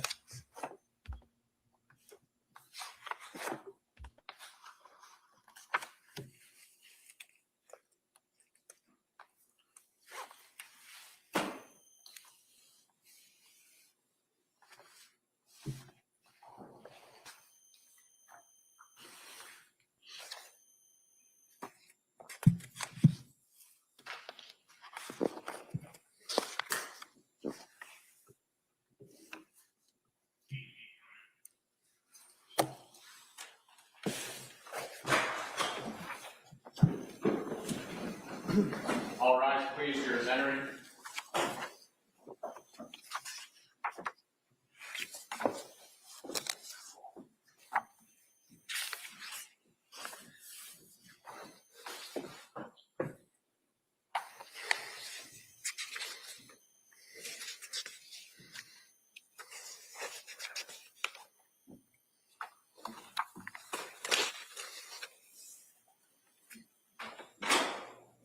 Court is back in session. You may be seated. For the purpose of the record, we return back to the Commonwealth versus Lindsay Clancy. All parties present.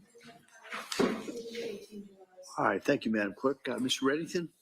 thank you, Your Honor. Morning. Good morning.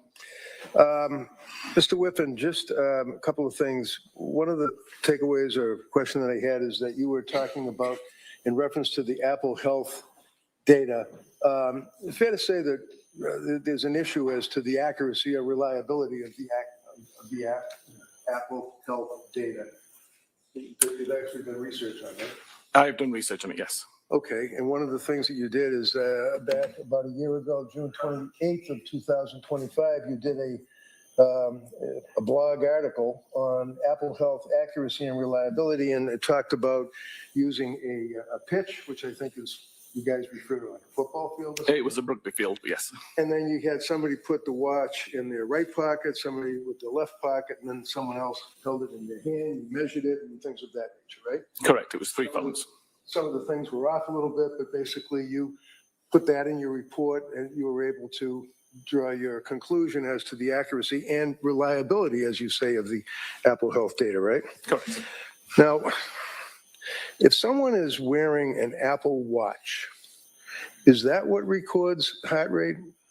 As the heart rate is on the watch, yes. It is on the watch, Yes. okay. And the steps that the person takes, things of that nature, the movement, is that on the phone or would that be on the watch? That's on both the watch and the phone. Now, if you have an Apple Watch and you test it or you examine it, would you be able to determine what information was actually recorded by the watch while the person was wearing it?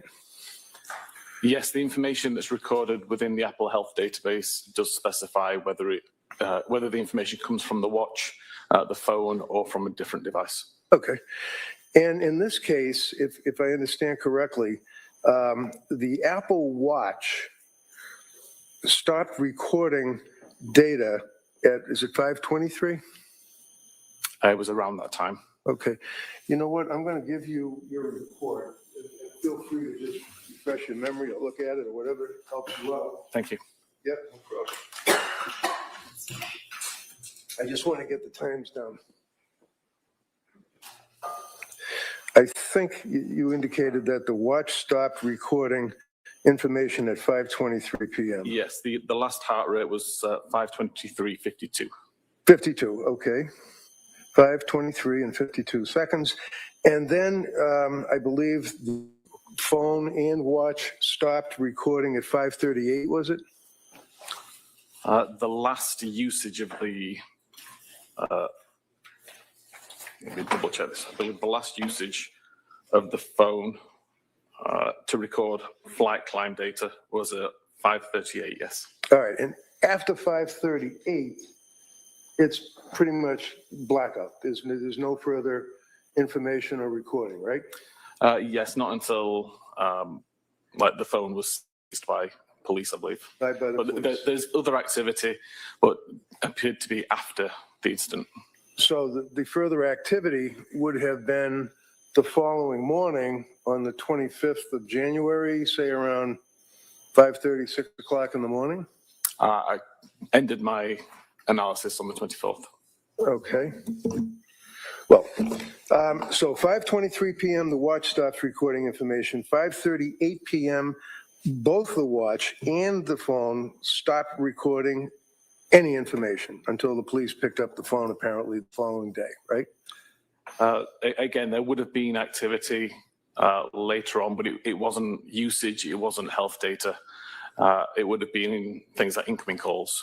If Okay, there so were any. when you went through the stair climbing and talked about the steps that were taken, the distance that was taken, that stopped at 5:38 p.m., right? Correct. Now, you don't know, when I say you, I mean, there's a witness, but also the police, whoever was wearing the watch, for example, if Lindsay's wearing the watch or carrying the phone after 5:38, you don't know what was happening at 5:39. Correct. You don't know what was happening at 5:40, 5:45, right? Correct. Right up till 5:58, 6 o'clock p.m., right? Purely the data on the device. So it could have been, the phone could have been put down, the watch could have been put down, battery died, whatever those issues could be, and the person would still be going down the stairs, going up the stairs, going in the backyard, doing push-ups, whatever. You Correct. just don't know, right? Yes. Okay. One of the things, you're familiar with the concept of location data, right? Correct. And location data, one of the things you looked at or you're aware of would be from Lindsay's phone on August 23rd of 2022. Is that correct? Apologies, August 23rd, 2022? Yeah. I didn't go back Okay. anywhere near that date. You have tested and written blogs, though, on location information, right? Correct. You actually testified in the case of Commonwealth versus Victor Arrington in Suffolk Superior Court in Boston in support of the accuracy of this particular artifact or information, right? Correct. So you're a true believer that the phone does in fact record accurately significant locations on the iPhone, right? It certainly can, yes. All right. And are you aware, or if I was to approach you in your expertise,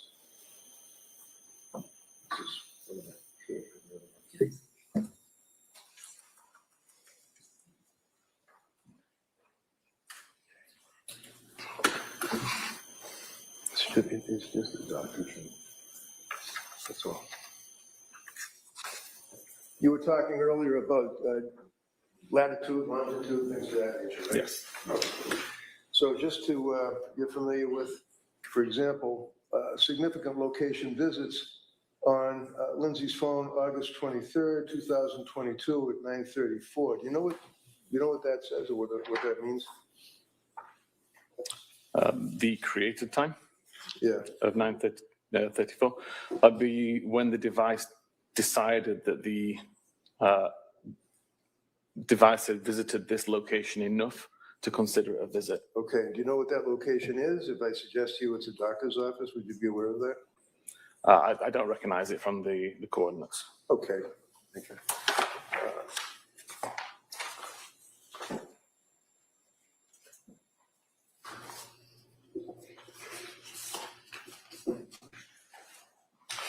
This here you're familiar with too as well, right?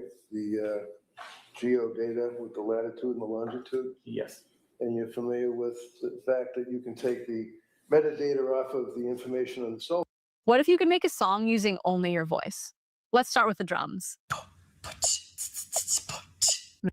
The Lindsay Clancy home, correct? Yes, correct. You've seen this before, right? It rings a bell, yes. Okay. I'd offer this one. Any objection? No objection. Okay, that may be admitted. Thank you. Exhibit 267. All right, thank you. Now, you have your report in front of you, right? Yes. And that's captioned Digital Forensic Report, and it's in evidence, so the jurors are going to be able to review it in its entirety, right? Yes. If I could direct your attention to page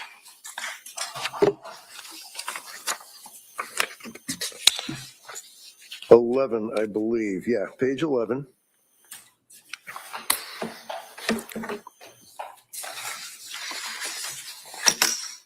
Okay. Yes. And just so the jurors are able to acclimate themselves to it, that would be this item here that you went through with the district attorney, right? As far as the searches, Google searches, I have a different page 11. different page? That looks like this page 12. Oh, okay. Well, let me approach you with what is your digital forensic report number 1? Yes. Yeah, okay. Is this the same? So this is a revision. A revision? The revision submitted in February that just had a different record highlighted. Yeah, okay, so basically there's no big deal difference, right? Correct. Okay, so we can go by, you have the revised and I have the old. Can you look at January 10th on the Google search, for example? I can. You have it? Yes, sir. So looking at January 10th of 2023, just read along with me, and the jurors again would be able to look at this in the jury room. Prescription information at, it says 14:55. What does that mean? 12:14 in the morning? 14 a.m., yes. All right. And then 19:11, which would be at 7:11 in the morning? 7:11 p.m. Oh, PM, okay. Trazodone and Benadryl goes on about an hour later. Trazodone headache, Google search goes on. Trazodone and ibuprofen goes on. Trazodone and Tylenol goes on to 2032, which would be 8:32 p.m. Trazodone and Tylenol interactions, right? Correct. Fair to say that these are things that Lindsay Googled on her cell phone. That's what this document refers to, right? Somebody used this cell phone to Google it, yes. Oh, you don't know who was actually using it, but this is Exactly. Lindsay's cell phone. Yes. You're aware of that. If we jump ahead, looking at all of these various Google searches, follow with me on, let's say, randomly, let's say, page 13, 1948, which should be 17:48 p.m., I guess. You with me on that? Yes, 1948. Yeah. Yes, How quickly does Wellbutrin work for depression? That's what was Googled, right? correct. Followed by Lamictal for depression, Elavil for depression, how to tell if you're sleep deprived, ketamine for suicidal ideation, right? Correct. These are all searches that were done on Lindsay's cell phone on that particular date. Chronologically would have been the 12th of January, right? Correct. Now, without boring everybody, it goes on and on and on with searches along those lines: suicidal ideation, drugs, trazodone, mixtures, things of that nature, right? It does. Page 17, if you have it, would be the Apple Note counsel asked you about. Yes. Okay. Now, if I suggest to you, sir, that this is the Apple Note, I believe a previous witness may have read this to the jury, so they will have this in the room to read. But basically, this is the note that says, I was the healthiest, happiest mom. I worked out every morning, meditated, took care of myself, and basically my life has turned to crap, right? Correct. So what was modified in this? If you know, because counsel asked you if there were modifications and things of that nature, and I'm just asking if you know, what was modified in it? Exactly at the moment, I don't have all of that in front of me. It's possible to see snippets going back over time. I do recall on the 22nd of December when this was created, it started with the same sentence. Yeah.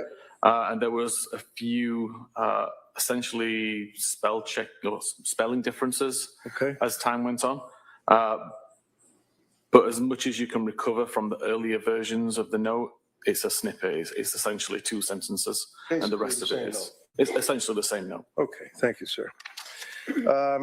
Going forward onto page 18, page 19, and 20, would you agree with me that, well, actually, in 21, they basically contain photographs that were sent from Lindsay's phone to, it looks like Patrick's phone. Would you agree with that?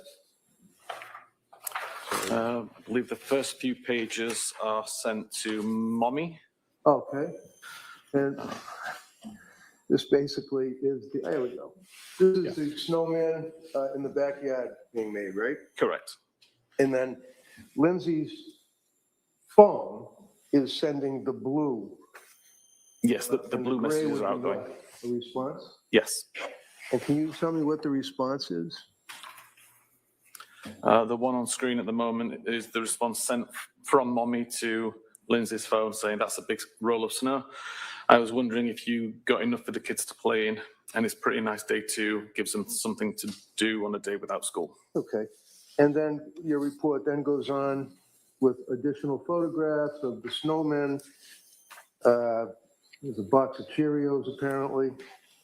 And then there's a photograph of a young boy appearing to be very exuberant with his arms up in the air.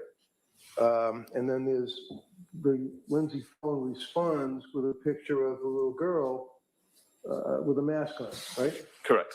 And this is a conversation with Patrick. Patrick, okay. So are you able to tell what Patrick said, if anything, when he sent the picture of the little boy with his arms up in the air? So at the very top of that message above the photograph, it says, got himself dressed. And that would be the message that was sent alongside the photograph. Okay. And then what was her response? Initially, it was just a photograph. Did she respond any further in your report or your research? Sorry? Did you see any response in your research of the phone? I don't remember seeing any response. All right. Can you look at page 22? Yes. Okay. And this would be on January 24th, 2023. And it looks, what time is that? 8:19 in the morning? Yes. Okay, so if I suggest to you, sir, you can even look in your report, this is in the same thread with the little girl making the snowman, and the text about, it looks like a nice day, hoping you got snow, things of that nature. And there was a reference by the mother or mommy to get the hot chocolate ready, things of that nature, right? The message at 8:19 a.m. that says cutie was sent by Patrick in Okay. a different thread to the snowman photographs. Okay, but I'm asking you Snowman, about everybody. the one that's underneath the snowman and the mummy text. The last commentary is get the hot chocolate ready. Oh, yes, that's the one Okay. from And that's from the mother, apparently, right? Correct. Or someone that is in the phone as mummy, right? And that was at 11:33 a.m. Now, if you look on page 22, we can get to what you were talking about. It looks like January 24th at 8:19 in the morning, cell phone number 781-375-8564. And what does that say? Cutie. And that, so just tell us, so is that Patrick's phone? Yes, that would be the phone stored as Patrick sending a message to Lindsay's phone. And how did Lindsay respond, or how did her phone respond? It appears that Lindsay reacted to an image with the love emoji. Like a little heart thing? Yes. And then what did Patrick say? Patrick asked, how's it going? What did she say? Good. And then did she say anything Welcome in, further? everybody. Yeah, she also responded, okay, her urine looked good, so nothing going wrong with her kidneys, a few. So that she indicates that her urine looked good, nothing going on with her kidneys, and then phew, like whew, you know, something like that, right? That's how I read it. DHCW? Yeah, yes. And then he said good, right? Yes. And then as you go forward, there's more pictures of the kids with the snowman, making the snowman. Patrick then says to her at 11, looks like 11:29, am I reading that right, in the morning? 11:29, 12. What does he say to her? You're a good mama. And does she respond?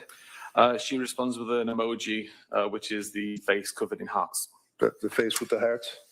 And then they go back and forth with each other up until getting the menu and asking what you want for takeout and things of that nature, right? Correct. Page 25, just in case you were looking. All right. Can you look at page 28 for me? And page 29, I can hold them up. Basically, they basically are just a continuation of photographs, little thumbnails of the kids doing snowman and sitting in the doctor's office, right? Correct. Okay.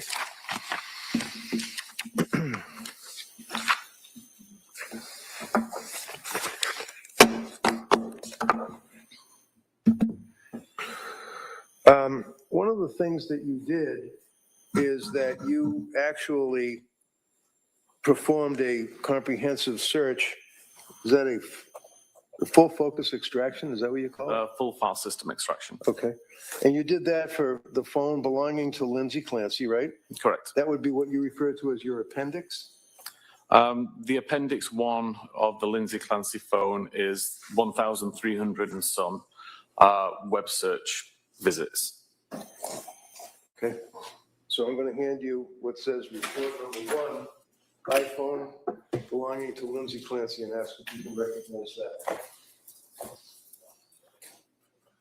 that. Yes, this appears to be the just the web history from Lindsay's phone. Okay, so that's pretty much if anybody cares to look at it, that's the entire web history, right? Correct. All right, I'd offer this, Your Honor. Any objection? No objection. All right, that may be admitted. 268. Then, Mr. Whiffen, you also had report number 4, which would be the little report for Patrick Clancy's I did. computer. Shop curated soap and candle making kits. Perfect for gifting or keeping to yourself.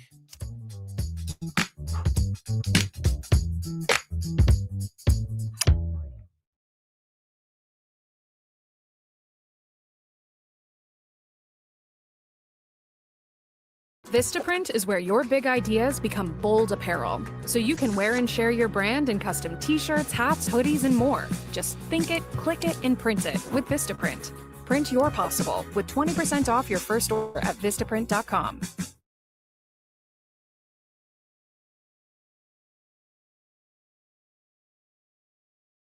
item, sir. I'm just going to.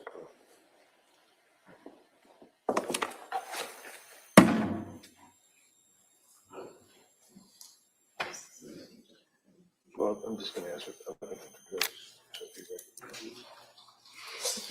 No problem. This says extraction report, Apple iPhone. You recognize that?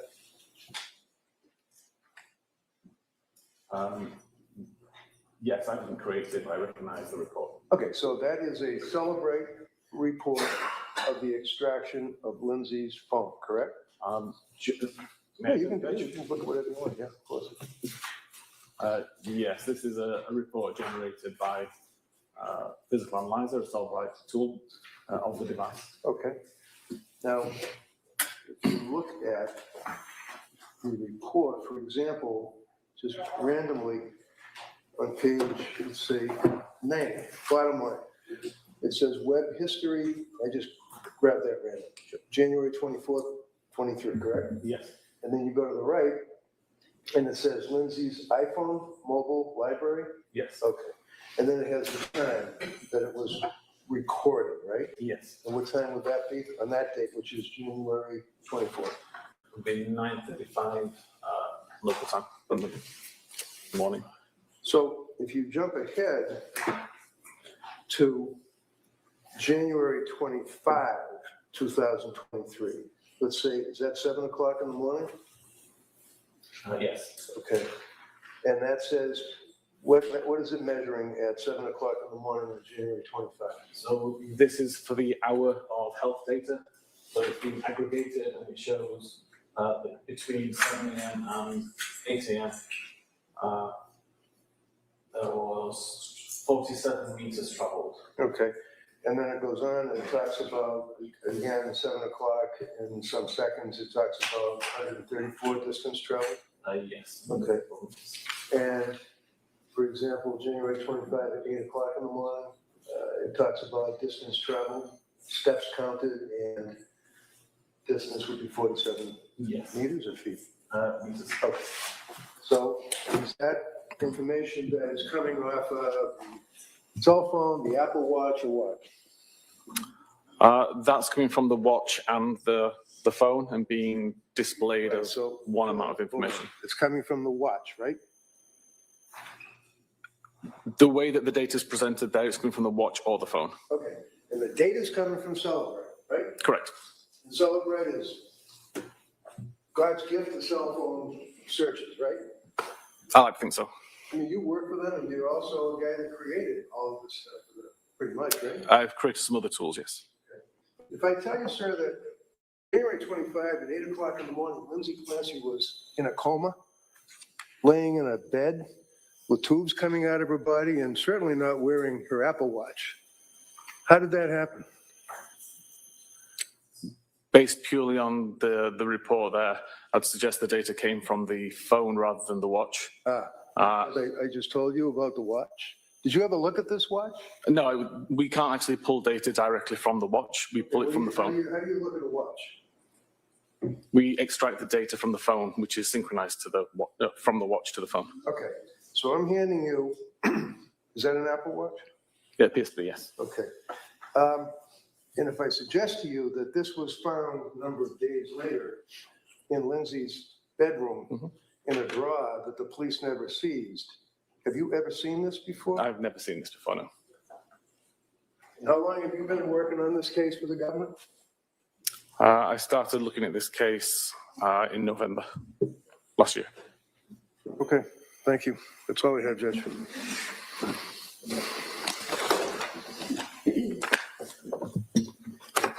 All right, redirect. Thank you.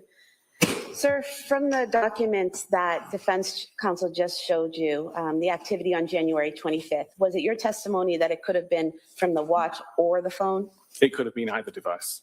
But what he showed you, did that have enough data on it to tell you specifically whether it was from the watch or the phone?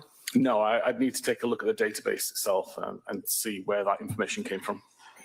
And you were saying that you cannot pull data from the watch itself, is that correct? Correct. We don't extract the the memory from the watch itself. We extract data from the phone, which is synchronized to the watch. So we ultimately get the watch data from the phone. And why is it that you don't pull it from the watch itself? Apple's proprietary connections, the encryption that they use on the device complicates extraction.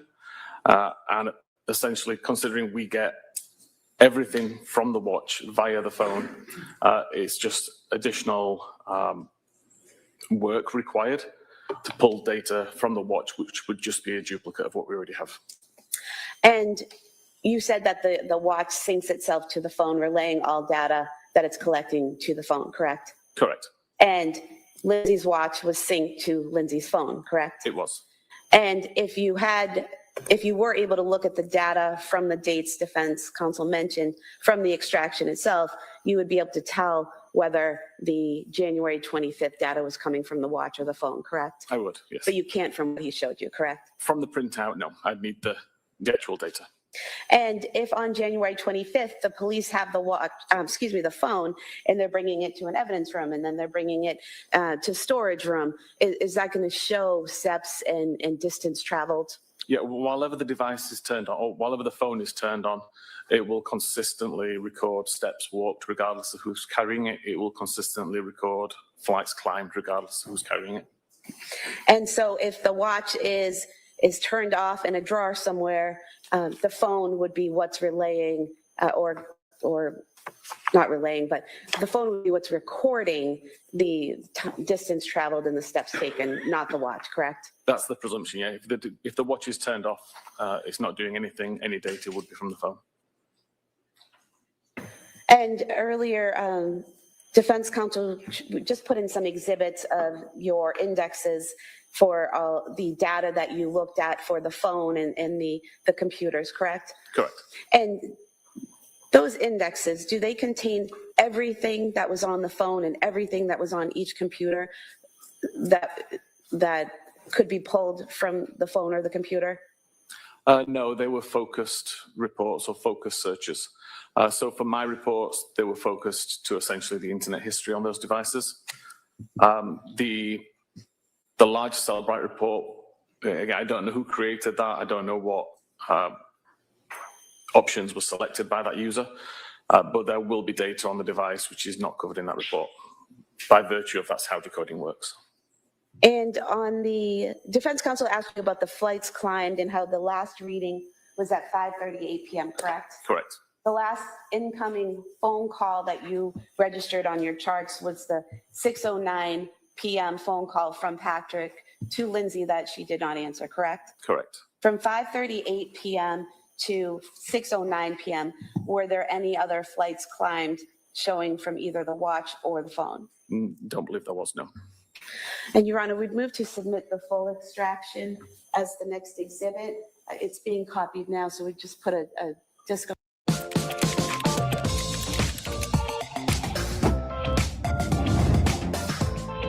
So you make reference to 5:38 for her question that there's no flights climbed, recorded, or anything up until 6 o'clock, right? You just answered that question. Correct. That's because the phone was either dead, off. We already went through that. She could have been walking all over the house, the yard, anywhere, right? Yeah, the phone did not detect anything. I don't know why the phone didn't detect anything, whether it was. So your answer is you don't know what. Maybe no Wi-Fi? Your answer is you don't know why, right? Exactly. I don't know why it wouldn't record. And you did not report at all on the steps and distances, did you? I didn't. Okay, thank you. Anything on that, Coma? No. All right, thank you, sir. You may sit down. Thank you.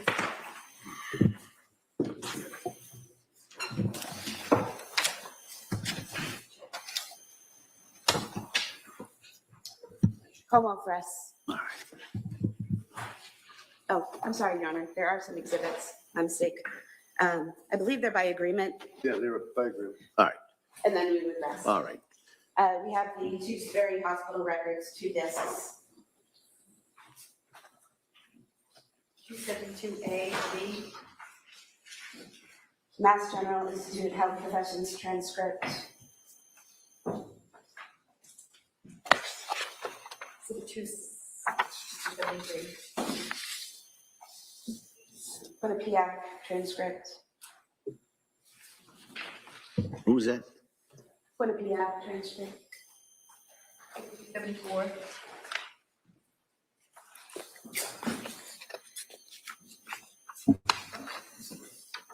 And then employment records from Mass General Hospital. 75.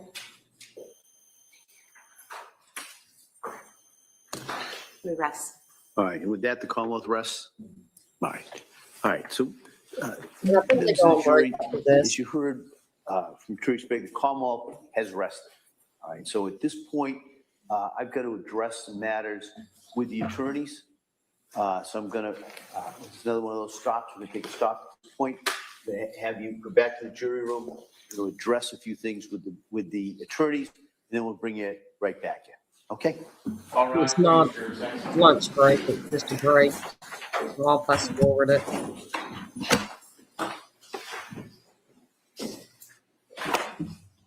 It's BRUNETTE-SELVEIRA. It was decided towards the end of May of 26 by the appeals court in Massachusetts. It was a case out of the Boston Municipal Court where defendant was charged with assault and battery on a police officer. The evidence was presented that the defendant was acting erratically and that there was an awful lot of evidence that indicated that, brought out on cross-examination from witnesses, that the defendant was suffering from some type of a mental illness. Based on that evidence being presented, the government rested their case just as they've done here. My suggestion to the court is that the evidence that's been presented on this case against Ms. Clancy I would suggest does not rise to the level under Rule 25 of where even if you take the Lattimore standard and determine that the evidence would be decided in the light most favorable to the government at this stage of the case, I think the Brunette-Silvera case places, as they describe it, a negative obligation to prove a negative as part of their case in chief on the government. I suggest to Your Honor that the evidence that has been presented in this case is overwhelming, that this young woman was clearly and unequivocally suffering from a mental disease or defect, that it was occupying her waking hours, her life, that she considered all of her avenues. She attempted to go to these healthcare providers, using the term loosely, that she went to these people. She had medication after medication after medication. She was obviously acting, I suggest to the court, in a state that was observed by witnesses that, in fact, that she was suffering from mental disease or defect, and then ultimately this horrific incident. So under that Brunette-Silvera case, there's no evidence, I suggest, from the government that would rebut the fact that there is evidence of lack of criminal responsibility. So under Brunette-Silvera and the cases that were cited in that opinion, respectfully, I would suggest that a required finding of not guilty should be entered on the case. I also would argue to the court that I think that under the Brunette-Silvera standard and the evidence that Your Honor has before you, that the matter should be reduced down, if you will, from premeditated malice and forethought, cruelty and atrocity to second degree. I'm not arguing at this stage Commonwealth versus Gray or any of its progeny as to manslaughter, but I think the court, certainly in its wise exercise of discretion, has the ability and the right to reduce the charge to second degree murder or enter a required finding. All right, counsel, thank you. Come on. Thank you, Your Honor. The case that defense counsel cited, there was a presentation of the Commonwealth's evidence. Commonwealth rested. Defense called an expert who said that the defendant was not criminally responsible, and the Commonwealth relied on a cross-examination of that witness and did not call any further witnesses. So the motion was filed for a required finding at the close of all of the evidence, which is what's required under Commonwealth versus Dawson, which Brunette-Silva cites and is still good law. An SJC case, 475 Mass 806 from 2016, in which the court says that a motion for required finding of not guilty by reason of lack of criminal responsibility may only be brought at the close of all of the evidence, not at the close of the Commonwealth's case. In this case, as you're aware, defense plans on presenting experts who testified that the defendant was not criminally responsible, and then the Commonwealth will have a rebuttal case with their own experts. So I think the time and place for the motion would be at the close of all of the evidence and not now. All right. Well, I had an opportunity to take a look at Brunette-Silvera. So based on that and based on the standard as described that I have to apply at this point. I'm going to deny the defendant's motion. I don't think I have to object, but I will. As we say, duly noted. Yes, thank you, Judge. Your Honor, could I inquire? Emily Thorndike is here and has been here. I'm just wondering, is the government ready for us to do the voir dire to see if she can testify? Because she is self-employed, she has patients and has canceled them day after day. I'm just inquiring if we're ready to go on that. All right, so the question I think that we had put this over was in large part because of the records from McLean's. We know if those are in? I've been inquiring with Madam Clerk if there's been any status from the clerk's office, and I've told they haven't received anything. We have a call over to McLean. They've acknowledged the receipt. They were waiting for a call back from somebody at the office. They thought that the records were produced on Friday, but clearly that wasn't the case. So we have a call. We're waiting for a return call. I've provided people in my office the Madam Clerk's email address to get it expedited as quick as possible. So we are working to try to resolve the issue, and the hospital has acknowledged they received the subpoena. We just don't have a response yet. And I would just also remind that we discussed this last week and talked about doing this tomorrow on Tuesday in order to get those records and have time for everybody to get them and review them so that a proper examination of the witness can be done in a voir dire. So, well, let's do this. Let's do this before we start going at each other. We'll see if the records come in. All right. The records come in, then we got to determine how long it takes for people to review it and get ready. So if we can do that this afternoon, okay, great. All right. If we can't, I'll hear from the parties as to why we can't. We may have to do it tomorrow. But if we can do that today, I do understand that witness has been here a number of days. But at this point, it's a question of the records coming in. Hiring shouldn't be a job in itself. With Upwork, it isn't. Upwork is the one-stop shop for finding and hiring freelance experts in over 125 categories. Pros you can count on. All right. Ms. Reddington? Ready? Ready for the jury, Judge? Yeah.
Centering.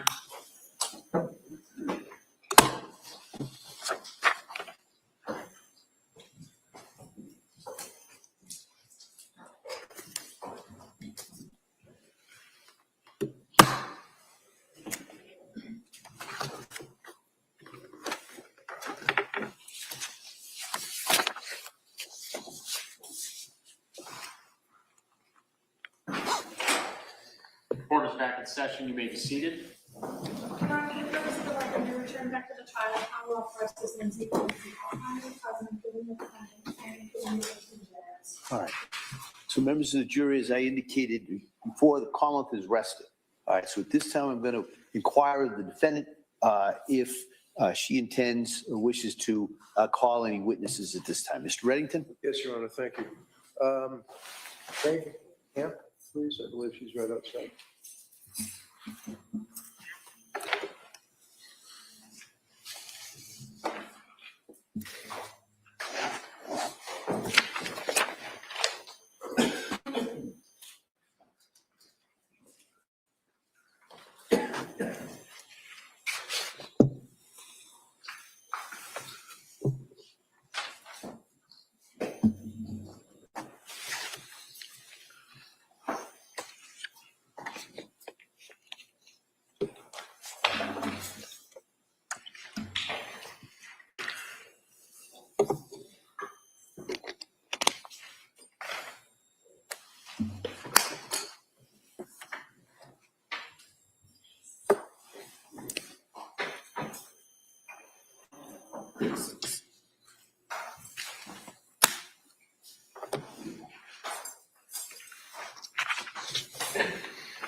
Please raise your right hand. Do you solemnly swear that the testimony and the evidence you shall take to the court and the jury are now pending before the court?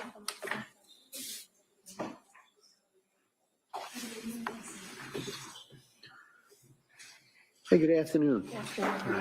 I'm going to ask you if you can keep your voice up and speak into that microphone. Okay? Thank you. I'm just going to say the same thing, so make sure that all the jurors way down here even can hear you, okay? Okay. Tell us your name. This is Margaret Hamp, And what town do you live in? Stoneham. And what do you do for work? I'm a labor and delivery nurse Where? at Mass General. And how long have you been working as a labor and delivery nurse? I started on our labor and delivery unit in 2012.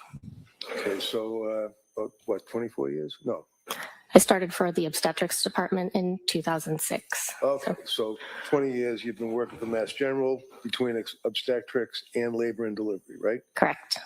Do you know Lindsay? I do. How do you know her? I was working on the labor floor when Lindsay first started with us. So this would be the labor and delivery floor, and she started as a nurse, correct? Correct. You had already been working there? Correct. And she was about, what, 24 years old? Roughly. And came in as a young woman as a nurse, correct? Correct. Can you tell us, to your let me ask you this, how many years did you work with her? She started, I believe, in 2015, and I worked until 2002 when she went out with Callan. About 7 years or thereabouts. Did you know that she had a child, Cora? Yes. And did you know that she had a child, Dawson? Yes. And ultimately that she had a child, a baby that was born very, very recently, Callan. Mm-hmm. In the years that you were working with her, were you able to observe, I mean, did she like being a nurse? Did she want to work, or was she a good nurse? What's your opinion? Lindsay loved being a nurse. She was really good at being a nurse. She was compassionate. She was kind. She was a patient advocate. She was the type of nurse that you wanted taking care of you or your loved one when you walked onto our unit. Did you observe, for example, that on occasion when she would be involved with the delivery of a baby that she would become emotional? Lindsay was often emotional during birth of complete strangers. She would cry and she would just say that was so beautiful. You could just tell that she really loved being in that setting. Over those years, right up until the time of Callan being born, fair to say that you stayed friendly with her? Yes. And you're still friendly with her? Yes. Can you tell us, did you observe during the time you worked with her how she emoted or felt about her children, all three of them? Yes. Tell us anything that you recall. So Lindsay and I worked the night shift together, and often on the night shift you get to have an opportunity to really get to know your coworkers and celebrate things that are happening in their lives or support them with things that are not going so well. Lindsay asked a lot of questions of her coworkers about parenting. Simple things as she would poll the nursing staff about monogrammed lunch boxes, right down to sleeping habits. What questions do you ask a daycare provider to make sure that you're in the right place? She was often asking her coworkers childcare, parenting tips. When she had Callan, after Callan was born in the late spring of 22, did you see her after the birth of Callan? I did not see her after the birth of Callan. Were you aware that she had taken a leave of absence from Mass General? Yes. Did you stay in touch with her by phone or text? I briefly kept in touch through text. After Callan was born, I reached out to her and I asked her for her address and how she was doing so I could send her a gift. And then a few months later, she circled back to me to thank me for the gift that I had sent her. Do you recall an incident on one occasion where she was looking or monitoring one of the children and the child was crying and you observed what happened after that?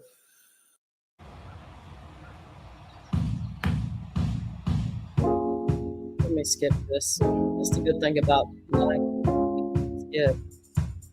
The ability to look at her phone and see what Cora or Callan were doing in their cribs. And she shared that with a lot of us. There was one particular night that Cora was crying. She was probably about 6 months old. And Lindsay never let Cora cry. She wasn't at that point in parenting. And she was very communicative about that. And Cora was crying on the monitor. It was the middle of the night. And maybe after 10 minutes, she started to call Pat and he wasn't answering. And she got really worried that one, Cora was crying, but now Pat wasn't answering his phone. So in the middle of the night, she called the police to do a wellness check on her family. Okay. And while you were working the night shift, is that pretty much what you both worked together all those years? Yes. Would that be through the pandemic as well?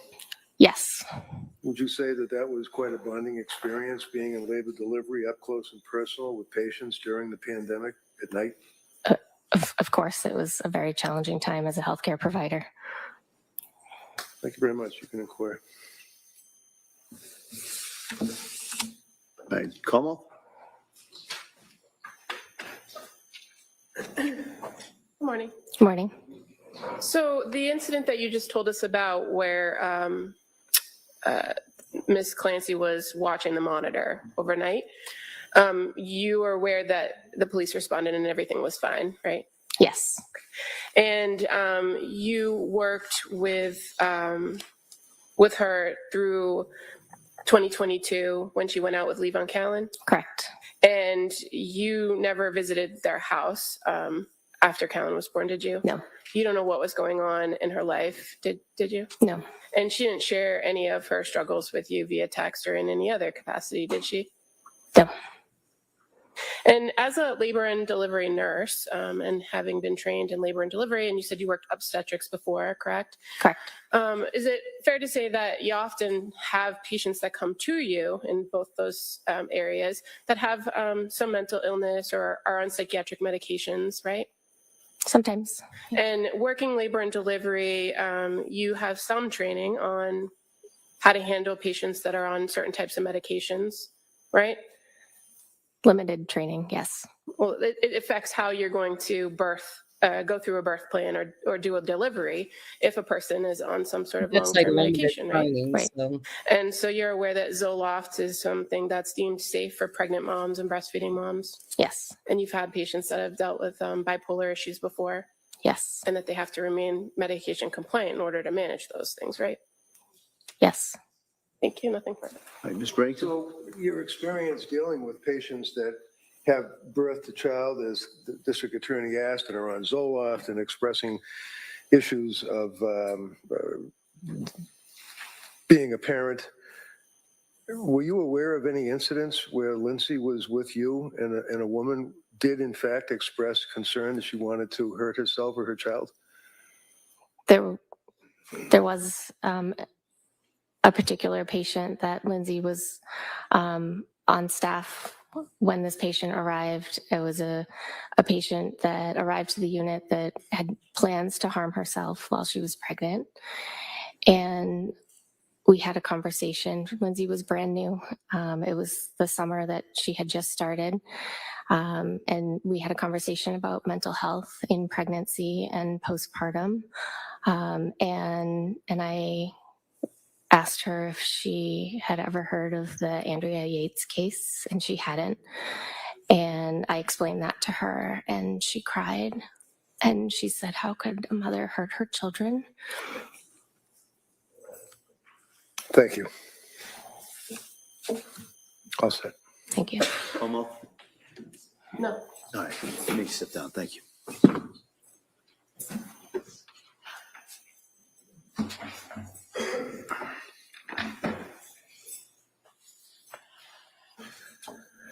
Counsel. Yes, Your Honor.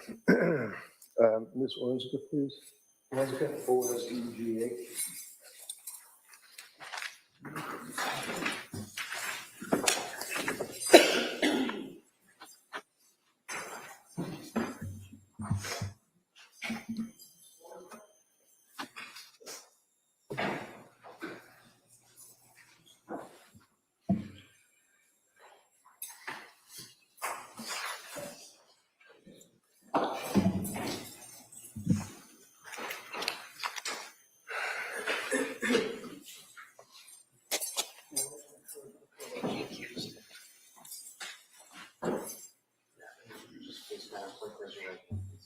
The following is the testimony of the evidence you should give to the court. You're welcome. Thank you. You may take a seat. Hey, good afternoon. Hi, good afternoon. I'm going to ask you, speak into that microphone, keep your voice up, okay? Okay. Great, thank you. Counsel. Thank you, Judge. Good afternoon. Tell us your name, please, and spell it. It's Allison Ozga, A-L-L-I-S-O-N.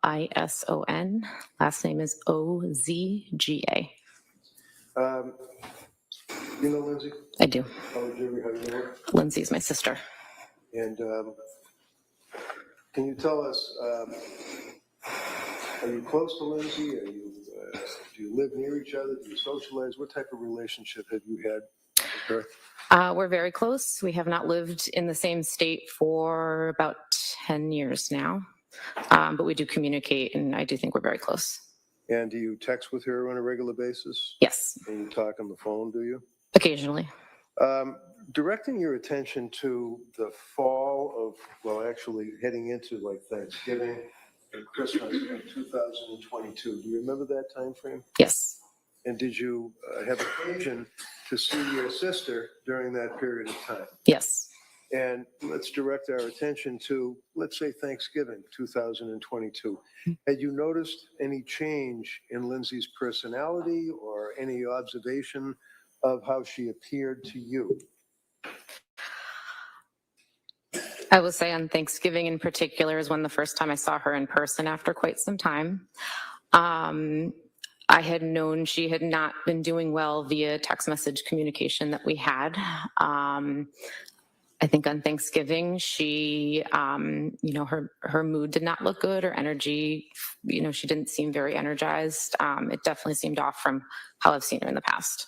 And were you aware that that carried through from November into December around the holiday season if you had stayed in touch with her? Yes.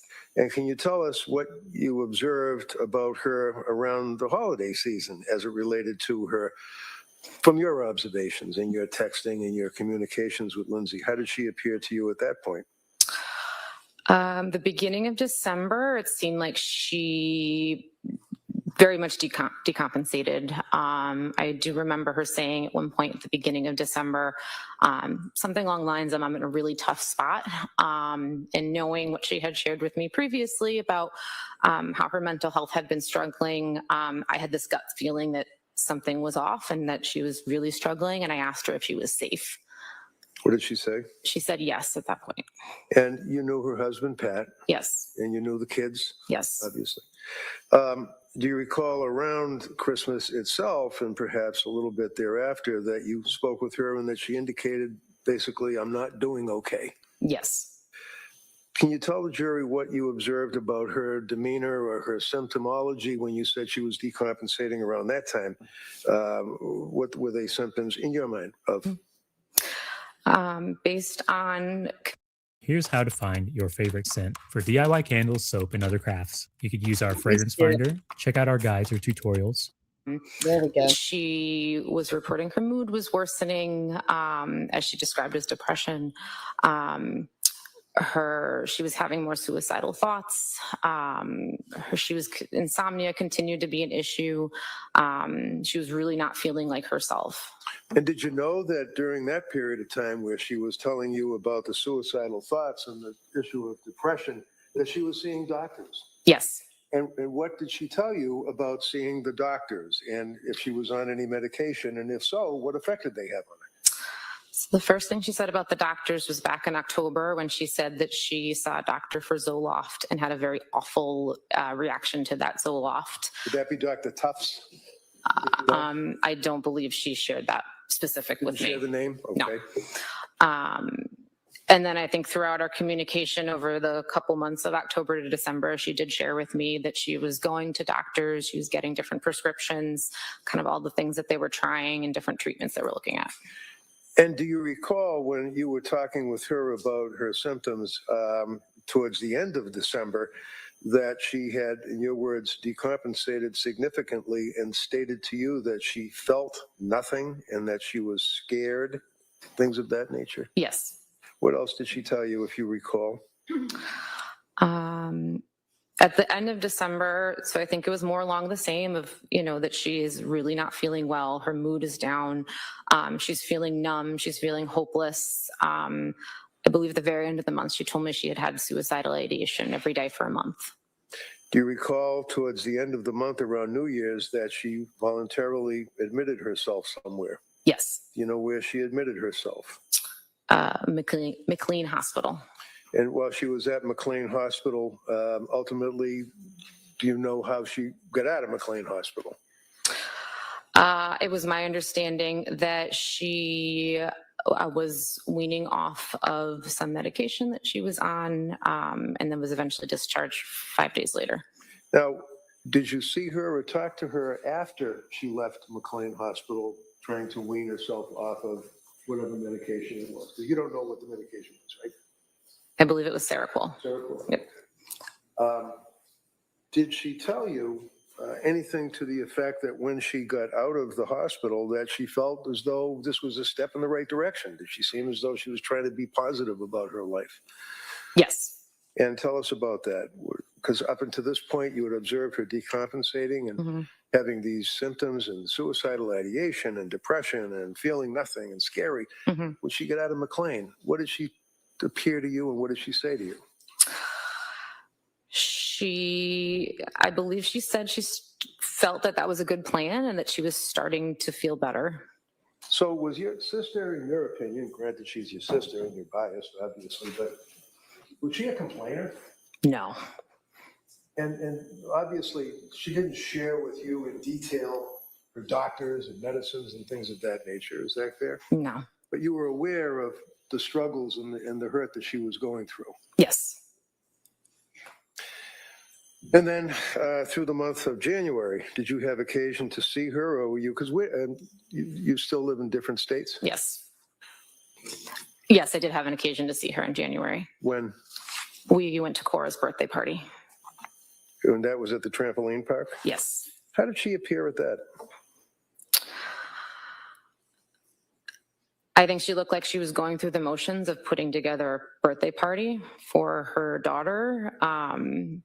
But she looked tired. She looked like she was still struggling. So there was a difference in your observation of what you had known your sister to have as a personality. Yes. And then, of course, the horrible day, were you aware, or did somebody call you and tell you that the children had been killed? Yes. One of them still survived and ultimately passed. Yes. And do you recall who told you that? Yes. Who was that? My mother. And as a result of getting the call from your mother, what did you do? I jumped in the car, packed a bag, and I sped up to South Shore Hospital, which is where I was told she was. Did you see her in South Shore Hospital? No.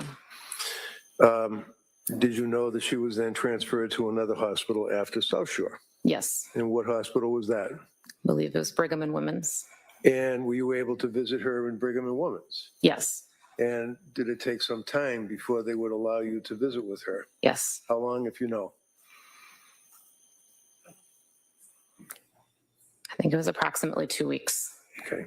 And then you were able to see her pretty much on a regular basis? Yes. And where does your mother and father live? In Connecticut. And are you close to them? Yes.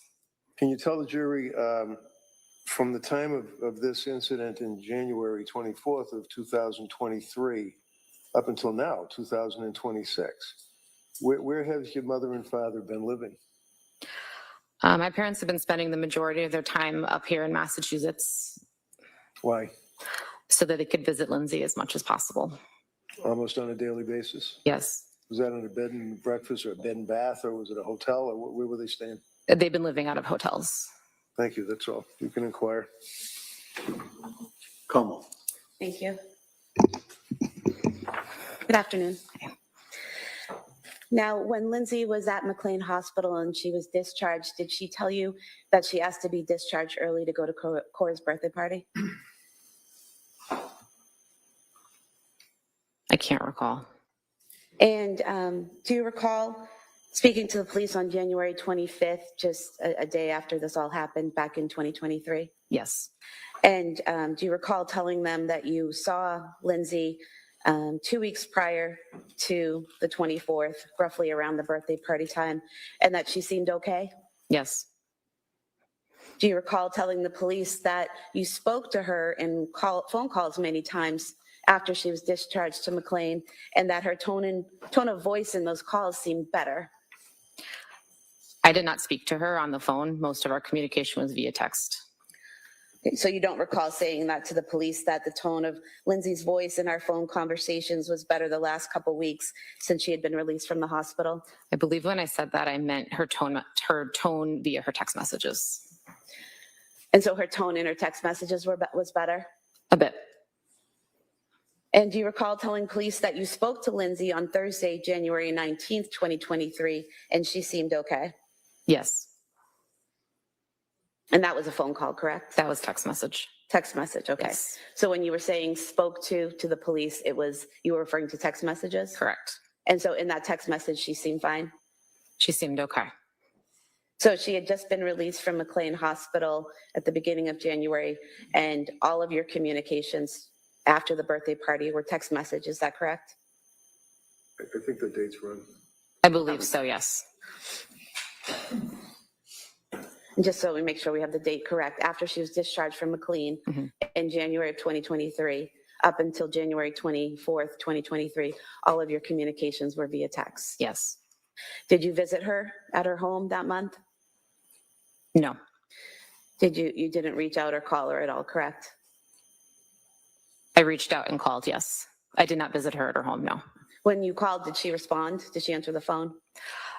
I'm sorry, let me backtrack. I can't recall whether I made a phone call. I can recall the majority of our communication between January 1st and January 24th was via text message. Okay, so there could have been some phone calls. I cannot recall any phone calls.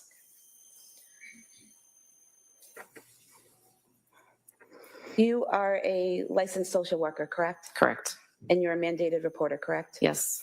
And at any point in time between January 1st, 2023 and January 24th, 2023, did you have enough concern about the safety of the kids or the safety of your sister to file a report as a mandated reporter? No.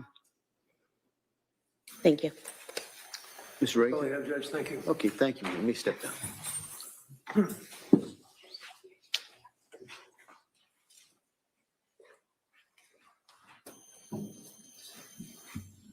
Your Honor, I would call Paula Musgrove, please.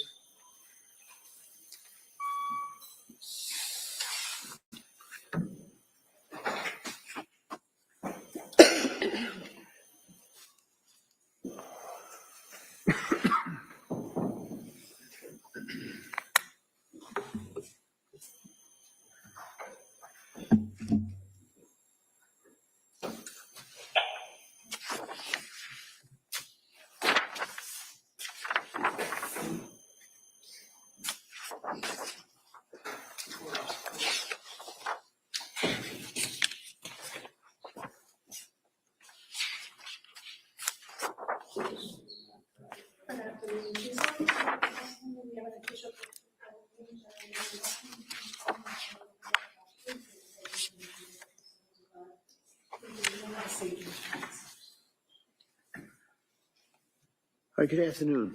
Good afternoon. Okay, I'm going to remind you, like I remind everybody else, just speak into the microphone if you could keep your voice up, please. Okay. Thank you. Afternoon. Tell us your name and spell your name, please. My name is Paula Musgrove, PaulaMusgrove. And this is Musgrove. Fair to say that you are Lindsay's mother, Yes, I am Lindsay's mother. and your husband is here as well in the blue shirt, correct? Yes. You've been here for every day for the trial. Is that correct? Yes. We just have a few questions for you. Obviously, you tell us about Lindsay when she was a kid. Was she a good kid, good student, that type of thing? She was a very good kid and an excellent student. Very excellent student all through school, through high school, college. Yes, excellent. Ever been in trouble, law enforcement or schools or discipline or anything? No. Were you aware of her husband, Pat? Yes. And obviously, you knew when they got married, when they were dating and things of that Yes. nature, right? Went to the wedding, obviously. Yes. Fair to say that you were close to your daughter and Pat? Yes. And you knew, obviously, the grandchildren? Yes. Tell the jury how you interacted and felt about your grandchildren. I loved my grandchildren with all my heart. And you never know what it's like to love a grandchild until you become a grandmother. And it was the most beautiful thing. I love them with all my heart. Now, did you have occasion to see how Lindsay reacted and treated her kids as a mother? Yes. And granted that you're her mother, so you're obviously biased. Tell the jury what observations you made of Lindsay as a mother through the years after Cora was born, and then Dawson, and then, of course, baby Callan. Lindsay was a very loving mother. She was dedicated to her children. She was a fun mother. She was always doing things for her kids. She always wanted to be a mother, have many children, and I felt it was the best thing that ever happened to her. And she would do anything for her children. She was just a loving mother. Now, in 2022, Callan was born. Is that correct? Yes. Did you stay in touch with Lindsay and Pat during that period of time, the spring into the summer of 2022? Yes. And how often would you see them or talk to them, or what would you do? You go to cookouts, or would you have parties, or how would you socialize? Myself and my husband would travel from Connecticut to Duxbury at least 2 or 3 times a month, as well as them coming to Connecticut to visit us. And would you agree that in the summer, for example, of 2022, that Lindsay and Pat were active with the kids and were pretty happy? Very happy, yes. Did you observe in the summer of 22 any changes at that point in her personality and the way she was acting with her friends and in society? In the summer, no. And they were having a fairly good summer. Yes. Did you notice at some point a change in Lindsay's demeanor? Yes. Tell the jury when that was. It was sometime probably around the second week of October. What happened that you noticed? I noticed that she had become very anxious. She told me she was anxious about going back to work because Callan was having trouble taking a bottle and she didn't feel right about leaving him. And as a result of that, did she tell you that she was going to put off going back to work? Yes, she told me she was applying for an extension. Now, did you know at that point that she was going through any issues involving depression or anxiety or having any suicidal ideation or anything like that? At that point, no. At what point, if any, did you become aware that your daughter was suffering from this symptomology? In late October. And how did that come about? Imagine being able to build an app with your name on it just by thinking about it. Meet Base 44. Yes, that was on October 20th. Now, Your Honor, the government has introduced into evidence the entire of the phone dumps, if you will, and I think they put it on a disc, and it's probably thousands of pages, but I do have the text thread that deals with that time frame in October. I'd like to offer that so that it's apparent what I'm referring to, rather than having to search through thousands of pages of a disc.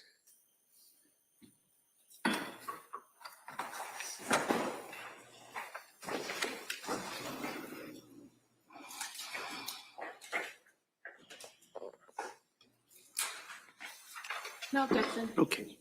They may be admitted. So approaching, what we have for this thing. 276. Now, the text message that you're referring to, would that be on October 20th of 2022? Yes, And do you have that on your phone right now? I do. Can you just pull that up for us? I can. Just give me a moment.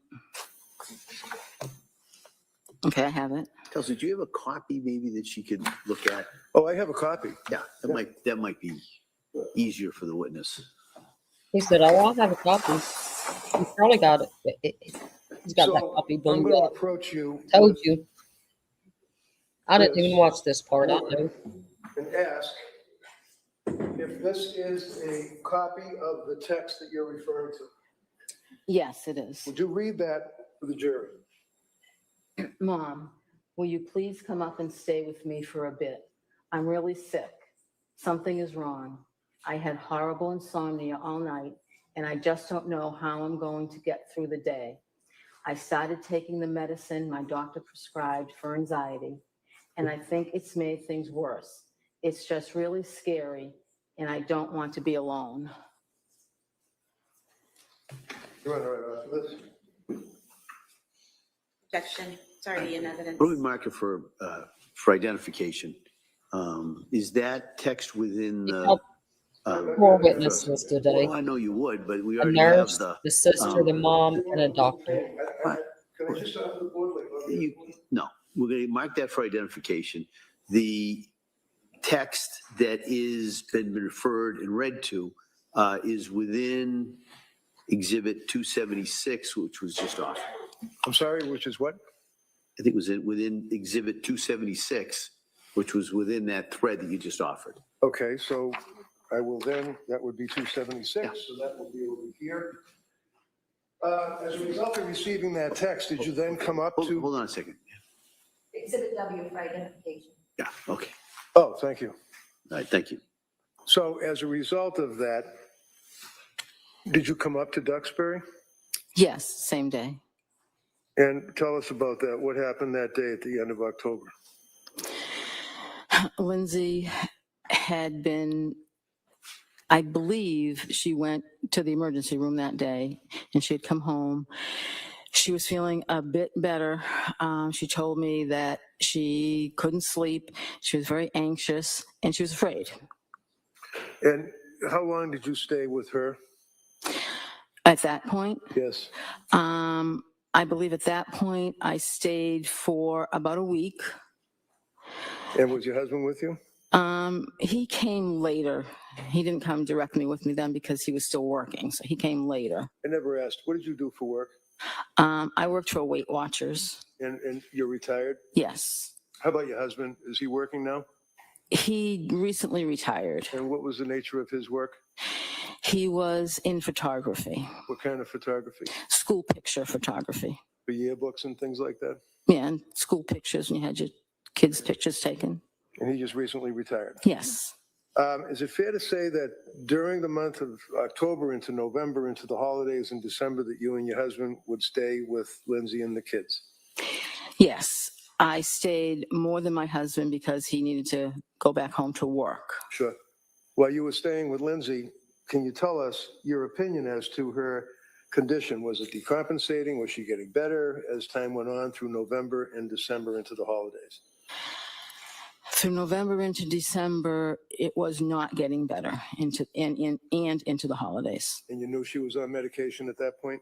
Yes. You knew she was seeing doctors at that point? Yes. So tell us, is there an incident that came to your mind that you recall that occurred on one evening that indicated to you how seriously she was suffering?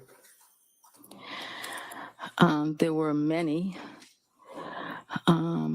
One particular evening that was disturbing to me was that, I mean, she was afraid to be alone, and she actually asked if she could sleep with me. When was that? That was late November, early December. And did she indeed sleep with you on that occasion? She did. Continuing on through the holidays, did you guys get together for the holidays, Christmas or Thanksgiving, if you recall? Yes, I was down there probably most of December through Christmas Eve, and then I left on Christmas Eve to come home to see my other daughter and her family, and then Lindsay actually came to my house later the day on Christmas Day. Was she with Pat? Yes. Okay, and the kids? Yes. During that period of time, did you make further observation as time went into January? Oh, back it up. At some point, she voluntarily went into McLean Hospital? Yes. You knew that? Yes. How did you know that? I was there. What do you mean you were there? I was at Lindsay's house staying with them. You take care of the kids? Yes. And it's fair to say that Pat's parents, mom and dad, also stepped up, taking care of the kids, helping out during this period of time? They were there, I guess, when we weren't there. I didn't really see them, but. Right, because you guys would be different time frames. Right. But you all were pulling together as a family, is that Right. correct? January, leading up to January 24th. Do you recall, and can you tell the jurors what, if any, observations you made of Lindsay and her condition? Lindsay had lost a lot of weight. She had become, during this whole time, paranoid about different things that really she shouldn't have, really weren't logical to become paranoid about. She would mention that this wasn't her mind. She would say to me, this isn't me. I've never been like this before. And I would agree because she wasn't. She was attempting to go through the motions of her day, take care of the kids as best she could. She didn't want to drive. So at times when Pat didn't go pick the kids up at school, I would drive Lindsay to pick the kids up at school because she was afraid to drive. Did she express to you concern that in this time frame that people at the school, teachers and other people would be able to know what she was thinking and would think that she wasn't a good mother because she was sick? Yes, she said, the school knows something's going on because I'm not driving my car. They see that I'm not driving my car to pick the kids up. Do you recall the end of January that she made a statement to you about the medication, in her opinion, what it was doing to her mind? Yes. What did she say? She said that she couldn't remember anything. The medication was pretty much just destroying her mind, and it wasn't her. She said, this isn't me. I just want to feel better and enjoy my kids again. Now, I know that this is difficult. In December of 2022. I'm not supposed to tell you, but your IT team shouldn't have to work that hard. My team uses Monday agents. We easily built an agent that auto-resolves repetitive tickets. We also have... Husband Pat, you were there. Yes. I know it's difficult. Just tell us what you remember. I remember her being very nervous. I remember her saying, I just have to tell you guys something. And then she told us. What did she tell you? She told us that she had thoughts of harming the children. There you go. Thank you very much. You said it. Why don't we take the afternoon recess at this time? We'll come back for cross-examination. I actually missed that earlier. Ma'am, you can step down. Thank you.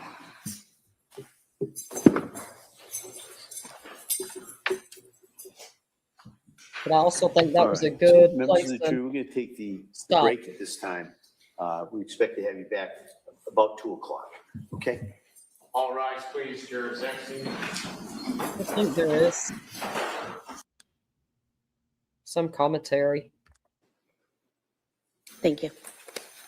Mr. Ray? Go ahead, Judge, thank Yeah, you. I mean, thank you. we've already Mr. watched this.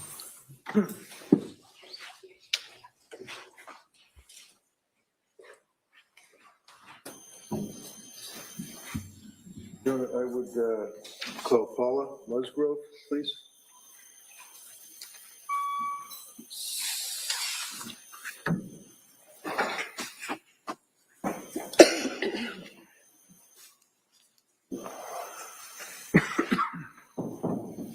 I wonder who all she told. Did they say who all was present when she said that? I know her mom. Was it her mom, dad, and husband?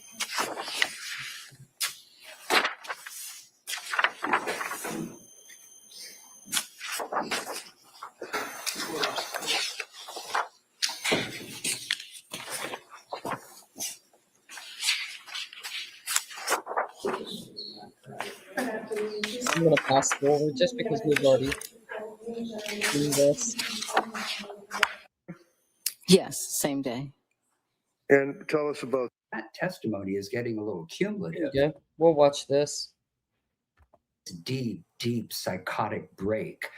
The jury needs to understand what led up to present day, and she was able to do that through the sister. She was able to do it thus far through the coworker, and certainly through her mother. I do have a couple of concerns, and I'm surprised that the prosecution hasn't objected. But from where I'm sitting, that testimony is getting a little cumulative. I mean, how many more people do you have to call to make that point? You know, you bring two people within the family, somebody from the workplace, and where does it end? You're going to call the butcher, the mailman, the milkman, everybody else to talk about her loving, doting demeanor. At some point, it has to end. Additionally, I find it unusual that mom was not sequestered. She testified that she stayed in the courtroom throughout the trial, and she was going to be testifying as a defense witness. And typically, the court excludes all testifying witnesses from the trial for obvious reasons. You don't want to tailor or them to tailor their testimony. I don't think they always based upon do what's that, coming though. from the witness stand. But for I know whatever of one reason, there case was in no particular objection. they did. But so far, so good. But obviously, we're leading up to the experts, and that's going to be the crux of the case. About that But it was sequestration, Tennessee. Philip, I did note it that we have been seeing her mother in the gallery throughout this trial, but she was not in the courtroom today. And I wondered if that's because it's the defense case. The witnesses that are going to testify are her own other daughter, Lindsay Clancy's sister on the stand, the co-worker. These are geared toward what she is testifying about. And she is a close relative. She is the primary relative of Lindsay Clancy, and also these three grandchildren she is the grandmother of. She is the victim's advocate in a sense inside of this courtroom. So that may have been some of the reasons that she was not sequestered throughout this trial. Let's talk about the coworker that testified, though. She was the first defense witness, Margaret Ham, and she used to work with Lindsay Clancy in the labor and delivery ward. And this is a moment that I think is really big, but it didn't come out until redirect. And I wonder if you think that means the defense attorney didn't even know that it would be coming out. But let's take a listen back to that. In this case, it would have recognized that there was a flight climb This was on the phone earlier at today. around 17:33:34, and a second one at around 17:38:33, and it just grouped them both into one event. It doesn't mean that it took 5 minutes to walk up 2 flights of stairs. It's just within that 5-minute period, there were 2 flight climbs. Okay, that was actually the last prosecution witness, Ian Whiffen. Let's try again. Let's see if we can get Margaret Ham, that clip of the redirect during the defense's case. Well, your experience dealing with patients that have birthed a child, as the district attorney asked, and are on Zoloft and expressing issues of being a parent. Were you aware of any incidents where Lindsay was with you and a woman did in fact express concern that she wanted to hurt herself or her child? There was a particular patient that Lindsay was on staff when this patient arrived. It was a patient that arrived to the unit that had plans to harm herself while she was pregnant. And we had a conversation. Lindsay was brand new. It was the summer that she had just started. And we had a conversation about mental health in pregnancy and postpartum.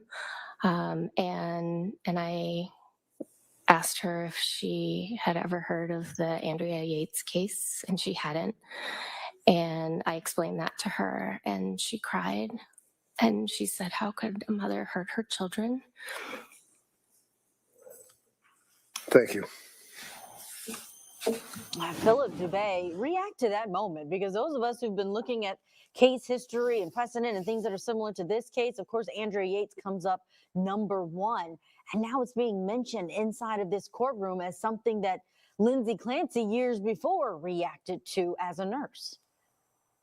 Yeah, and to be honest with you, I think Mr. Reddington had no choice. He had to bring it up during his direct, because you can bet that Miss Sprague on cross would have asked her about PPP and whether or not she had ever seen it in her career, and whether or not the defendant had ever brought it up. So you have to do sometimes things to soften the blow while you're before the jury. And what he did, and I thought it was rather artfully done, is he humanized her and made her look like a sympathetic figure who would never do such a thing when she's hearing and learning about such an act for the very first time. So I thought it was masterfully introduced through that witness on direct, and it blunted the forceful impact that it could have had on cross.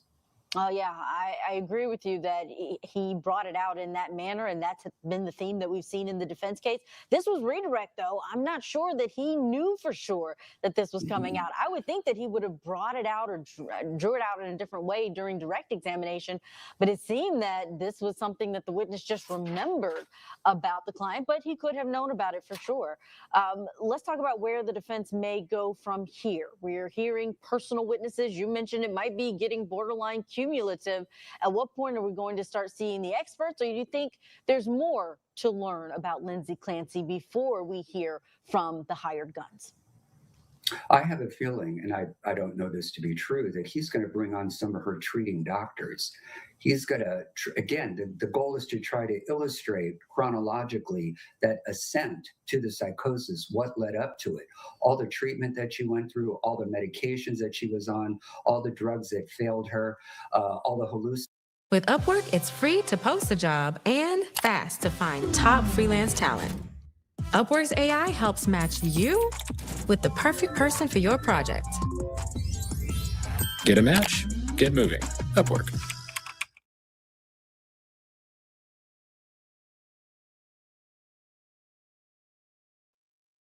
GoDaddy is the daddy of domains. GoDaddy is the daddy of domains. The daddy of domains. GoDaddy.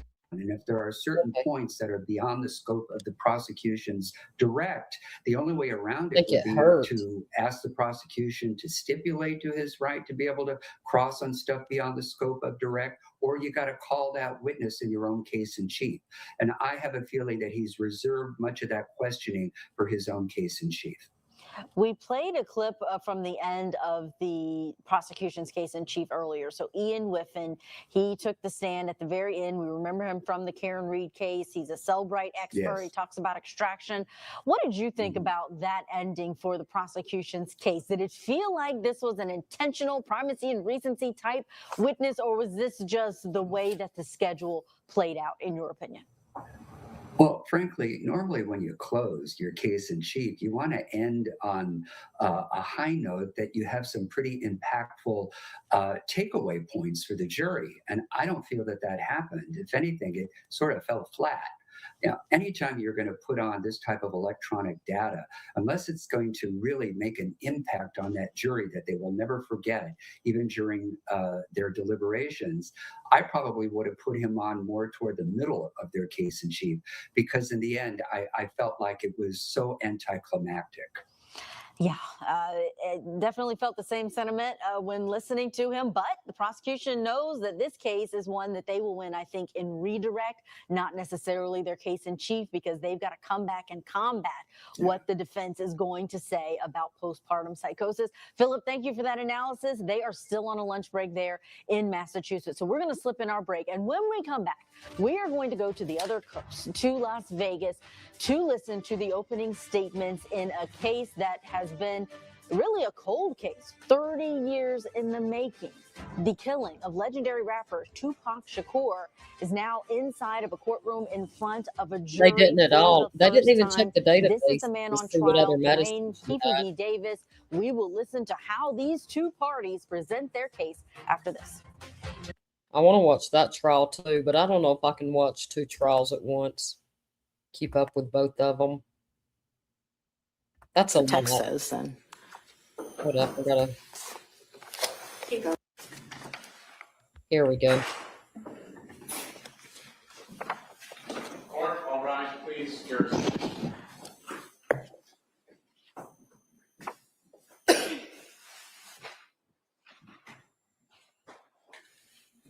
Kat was telling me about one prescription that she's like very much against. I'll have to look it up.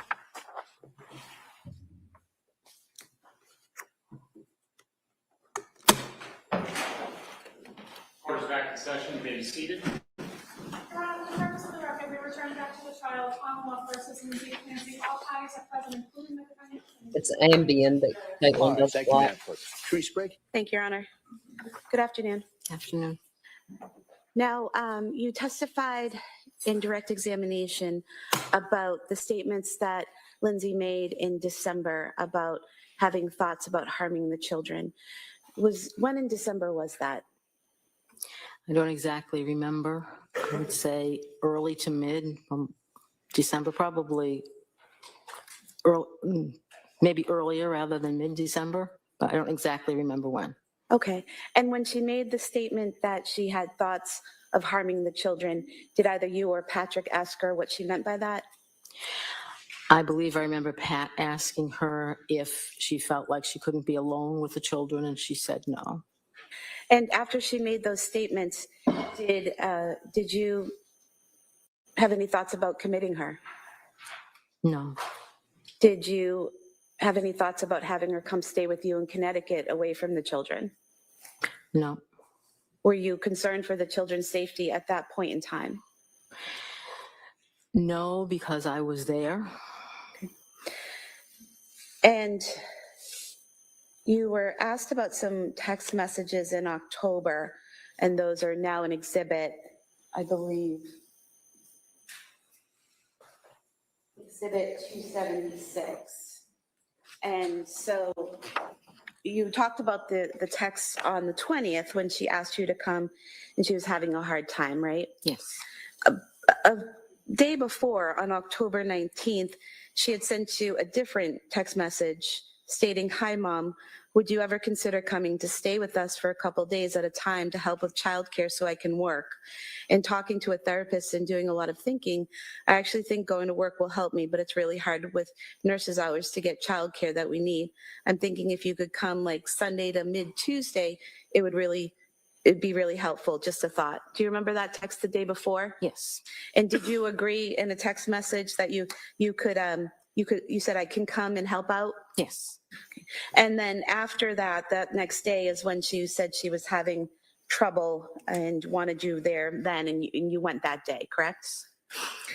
But you said you were there for about a week, but there's a text on October 20th that's not included in this exhibit, where on October 24th at 2:36 p.m., you send a text to her saying, "How are things today?" And she responds, "Good." You remember that? Yes. So were you already home at that point when you were asking her how she was doing on the 24th? I must have been home at that point. I honestly don't remember. I was back and forth so many times. So the time frames are really jumbled in my head as far as how long I stayed any particular time. And so you would go and help out when they asked you to, and then you would go home when things were calmed down a little bit. Is that right? Not exactly right. No? And she did say on the 24th that she was doing good that day, correct? I don't recall, but if that's what the text says, then. Here you go, if you can look at it. Yeah.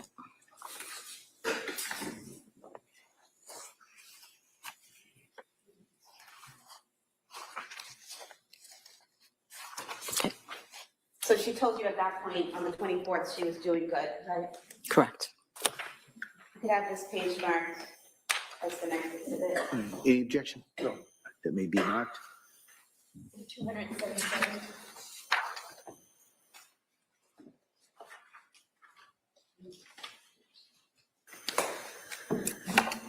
Now, you talked about a time when you went to her home and you actually ended up sleeping with her because she didn't want to be alone. Was that October 20th visit? No. When was that? That was, I can't exactly remember when. I'm going to say probably sometime in November, the latter part of November, maybe the early part of December. Did she tell you why she was afraid to be alone? She just said she was afraid to be alone. And one reason I believe she said she didn't know if she was going to be able to sleep, but mainly she was afraid to be alone. And at that point in time, did you consider having her committed to a psychiatric facility? No. And did you feel the need to call 911 that day or get her immediate assistance? No. You mentioned that in January, you saw her and she lost weight. She seemed paranoid about things, seemed to be going through the motions of each day. How often did you see her in January of 2023? You write the words. What if you could hear them as a song? Go to suno.com, switch to custom mode, and paste in your lyrics. Then describe the sound. I'll go with... Again, back and forth. So we have Exhibit 238, which have all of your text messages with Lindsay in January of 2023. And I just want to go through some of them with you.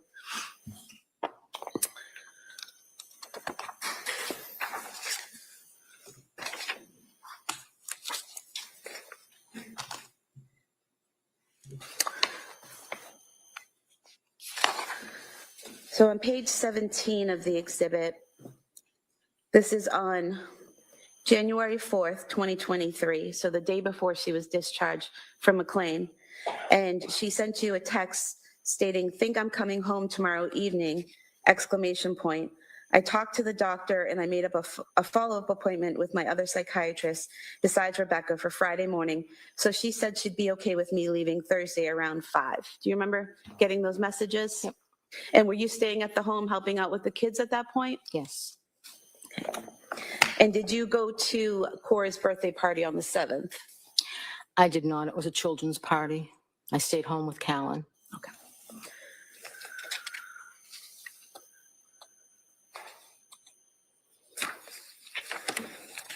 And do you recall when you went home? I don't recall. I'm looking at page 28, and there's a text from Lindsay on January 7th, 2023 at 7:02 p.m. to you where it says, "Make it home okay," and you said, "Yep." Does that make sense that you would have gone home on the 7th after the birthday party? Yes, if that's what the text says, yes. And then on page 29, we have text messages between yourself and Lindsay on January 8th, where you ask how things are going today, and she says, "Good, going to the Science Museum." You say, "Great, that will be fun. Sleep good last night." And she said, "I actually did, with less Ativan, so that was good."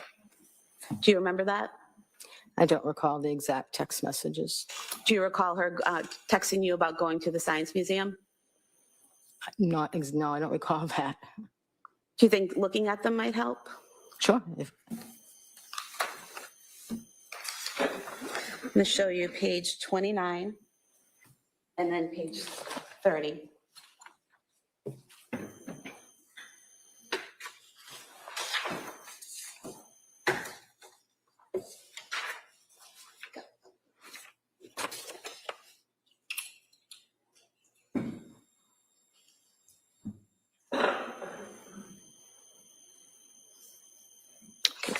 Does that refresh your memory?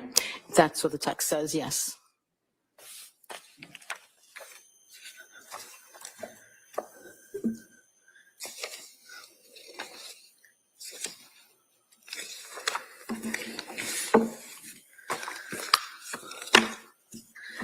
And then on Page 34, you ask how the museum was today, and Lindsay sent you some photographs and said it was fun. The kids really liked it. Do you remember that? I don't really recall the Museum of Science experience or text, but if they're there in the text messages, then they were sent, yes. Okay. Then on page 39, this is January 10th. You say at 9:48 a.m., "Good morning, how are you doing today?"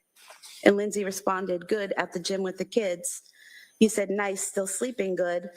And she responded, "Pretty good, yeah, not perfect, but enough." And you said, "Are you feeling any better during the day?" And she said, "So far, a little bit." They said a week off the Seroquel should make more of a difference, so a couple more days till that, but I do think it's helping being off. And you responded, "Okay, a little at a time." Do you remember that conversation? So I don't recall the exact conversation. I think I probably texted back and forth to Lindsay almost daily during that time.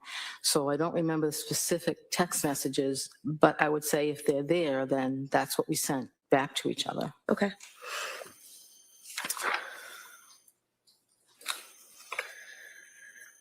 And then there were further text messages that day.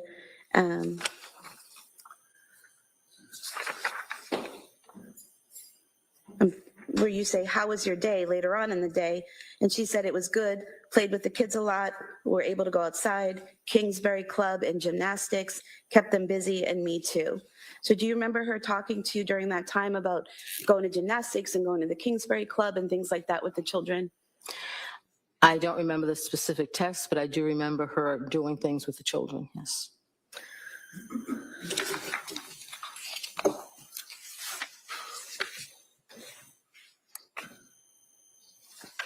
Then on January 11th, the following day, you sent a text, excuse me, "How are you feeling today?" And she responded with a photo of Callan drinking out of a Mary Lou's cup, saying, "We have another Mary Lou's fan." And you said, "Decaf looks like he's enjoying it." And then later on, you asked again, "How are you doing today?" And she said, "Hi, Mom, doing all right. Nothing new, really, just taking it day by day." You said, "Still feeling a little better." And she said, "A little bit." You said, "Sleeping okay." She said, "Not great last night because Cora was up with a bellyache." Do you remember that? So again, we texted so many times daily, twice daily, maybe 3 times daily. So I can't say that I remember the specific text. I do remember the picture of Callan with the Mary Lou cup because that stands out in my mind. But the specific text going back and forth, we just did it so often that I can't say I remember the specific text you're reading back to me. But again, if they were there, then we sent them. Right. And do you remember Lindsay talking to you about Cora having stomach issues during the month of January? Yes. Some belly aches off and on? Yes.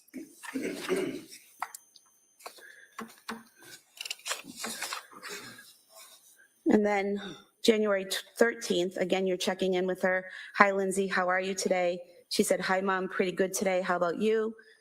And you asked about the little ones, and she said, "All good, went to the gym this morning, just hanging out, and now they have no school today." And then the following day, again, you're checking in. "Hi, Lindsay, how's your Saturday going?" She said, "Hi, Mom, it's going well, just hanging out. It's yucky here." So these are like daily check-ins that you're doing, checking in on her, seeing if she's okay, seeing if she's feeling better, seeing if she's sleeping well, like that, right? Yes. You also ask her that day on the 14th, "Do you feel any different since being off the Seroquel?" She says, "Not as much as I was hoping, going to talk to my psychiatrist about it on Monday." You say, "But some." She says, "A little, but I still don't feel like you," but then she corrects it to me. And you ask her if she's going to be able to get outside with the kids today, and she said she's going to try. So similar conversations to that where you're talking about medication and how she's doing on the medication? Yes, I get. Then the following day, on the 15th of January, you say, "Good morning. Is it a good morning for you today?" She says, "Good morning. It's pretty good going to an indoor water park." And she tells you that it's at the Cape Cotter. Do you remember them going to the Cape Cotter water park? I do remember them going there, yes.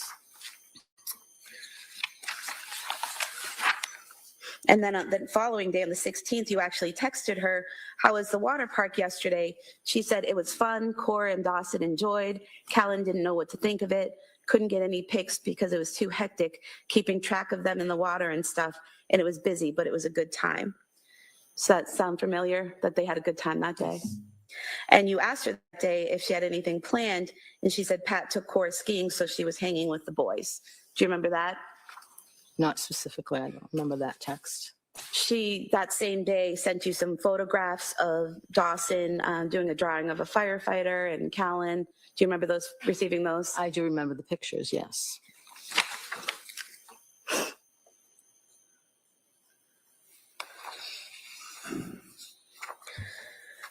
Then the following day, again, you're checking in every day. You say, you feeling better? She says, a little bit. You said, still taking the same medication. She said, yes, about to have an appointment with her psychiatrist. You said, let me know how it goes. And she said, okay. And then she responds back after her appointment. She recommended another antidepressant since my mood is still very low off the Seroquel. You asked her how she felt about it.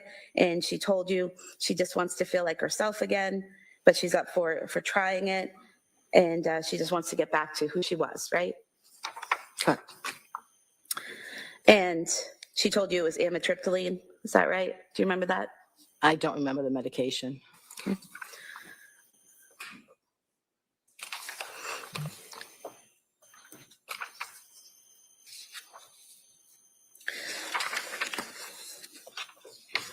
Then on the 18th, January 18th, again, you're reaching out and she says, hi, Mom, I'm doing all right. How about you? And you say, you're good. You're thinking about visiting that weekend. And she says, that sounds good. And you ask her about being able to get out and exercise. And she said she's been walking on the treadmill at the gym for exercise. And you asked her if she started a new medication and if she's feeling better. And she says, feel okay, just not great. I did start it 2 nights ago. You said, is that the one that takes a while to feel the effects? She said, yep, weeks. And you said, is the okay that you're feeling now better than what you were feeling a few weeks ago? And she said, yes. Do you remember that? Again, I don't remember the specific text, just remember texting back and forth daily about how she's feeling, about, what's different medication-wise, but I can't say I remember that specific text that you're reading me. But again, if they're there, then they were done by us. Right. And so on the 19th of January, again, you're checking in and say, how are you feeling today? Can you tell if anything's different with the new medication? She says, I'm feeling all right. Nothing new really yet because it takes weeks to really work, but I'm okay. You asked if she's still sleeping well, and she says decently, and the kids get up a lot. So again, more of the same check-ins daily, seeing how she's doing, seeing how she's sleeping, right? Correct.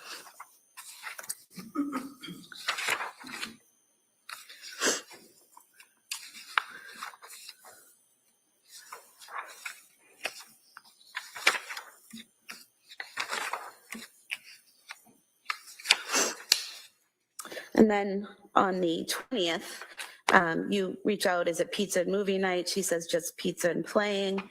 And you tell her you're leaving at 9, bringing dessert for the kids. And she says, sounds great. So you're talking about your visit that weekend. Is that right? Yes.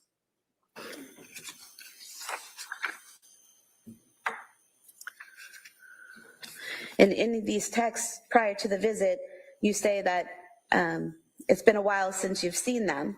So it sounds like from these texts, you're checking in with her every day from January 7th, 2023, all the way up to your visit on January 21st,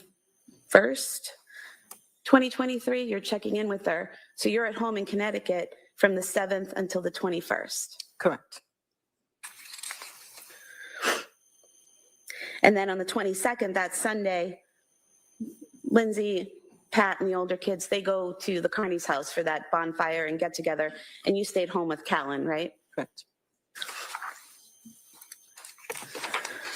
And then after they get home, you and your husband left, is that correct? Yes.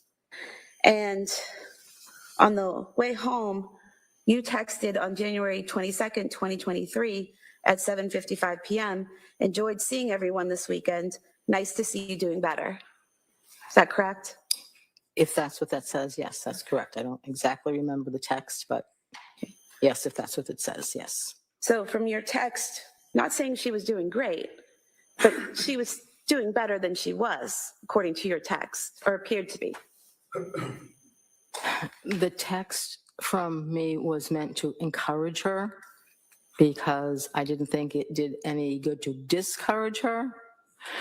So the text was meant not necessarily what I actually observed that weekend, but it was meant to encourage her because I was encouraging her to do things with the kids to kind of try to get back to normal. So it's not necessarily a representation of exactly what I observed that weekend. But that weekend, she was able to go to a friend's house with the older kids and Pat and spend a few hours there, correct? Correct. And she was able to do activities and hang out with you and your husband. There's a photograph and evidence of the two of you sitting on the couch smiling and hanging out together. So you were able to interact with her, correct? Correct. The photograph was taken by Cora because Cora wanted to use my phone and take her picture. So Lindsay and I were going to put a smile on our face and let Cora take a picture. Yes, but again, there was other observations I made that weekend, but it was not, I didn't think it was in Lindsay's best interest to discourage her or point out those, because she was making every attempt to feel better and to do things to make herself feel better. So as a mother, I was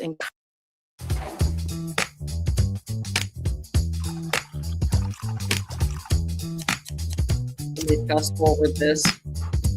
Hit skip. January 7th up through January 22nd, Lindsay repeatedly told you she was doing okay. She was feeling a little bit better, not completely better, not 100%, but she kept telling you, I feel a little bit better. I feel a little bit better. You even asked her, is the better you're feeling now better than a few weeks ago? And she said, yes, correct? correct without my observation of her. And what she was responding to you in text, correct? Correct.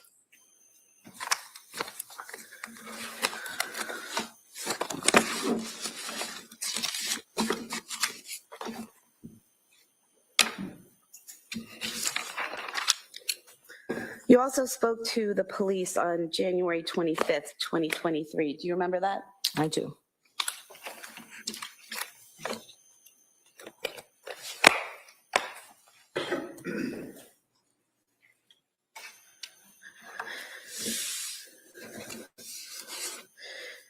Do you remember telling the police that Lindsay seemed to be improving since leaving McLean?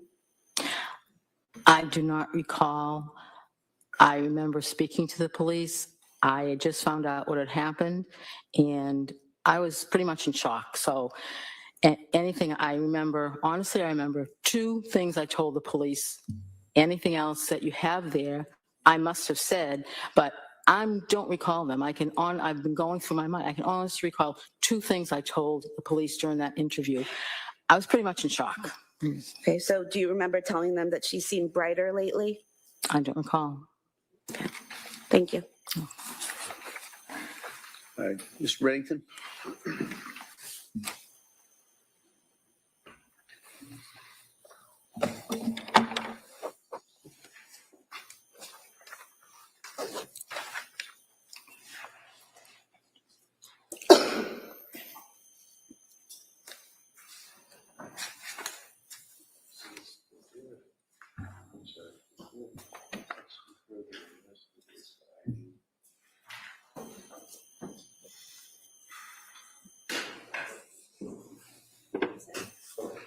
What do you want?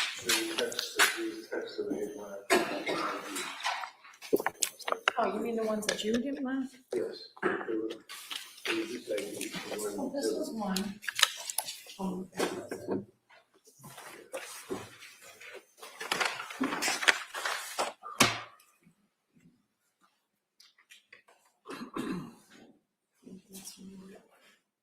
That's all right, I can check later.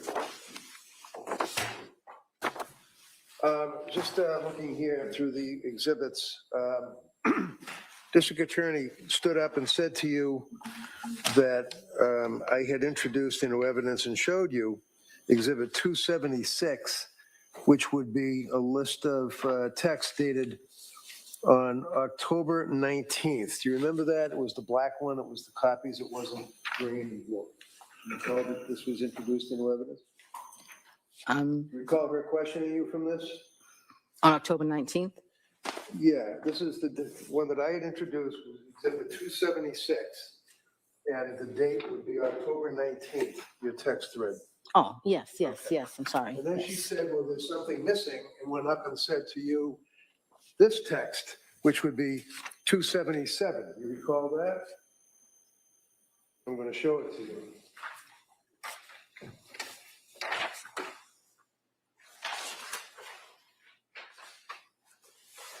Yes. Okay. So what I had introduced was a text thread from October 19th up through and including October 20th. Is that fair to say? Right there? Yes. Okay. And the reason I introduced this is because we had introduced earlier, like a whole lot of pages of text. And I wanted to focus on the text thread where she said, Mommy, can you stand? Sustained. So when the district attorney suggested that there's something missing, like I left it out or something, is it fair to say that exhibit 277 is a totally different date? Look at the date. What is the date that the DA is talking about? You see it on there? 10/23. 10/23. It has nothing to do with the text thread that I introduced, right? It's a day or two after that, right? Right. If you know. Yes.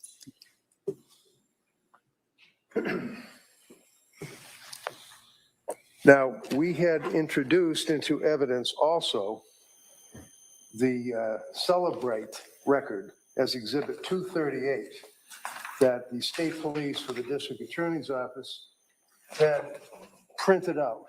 That is only the month of January. Do you recall that testimony? Yes. And then I introduced into evidence, or tried to introduce into evidence, all of the texts between you and your daughter, right? Yes. I think, Your Honor, that's what's, thank you. Okay. This was, I attempted to introduce it, it was objected to, I believe, and it was marked for identification. I would now like to re-offer this in its entirety. Let's see counsel sidebar, please.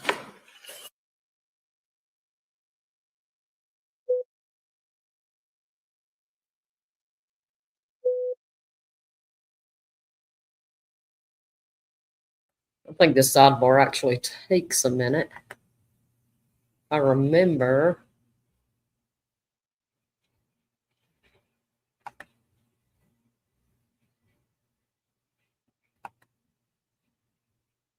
that should be closer to it.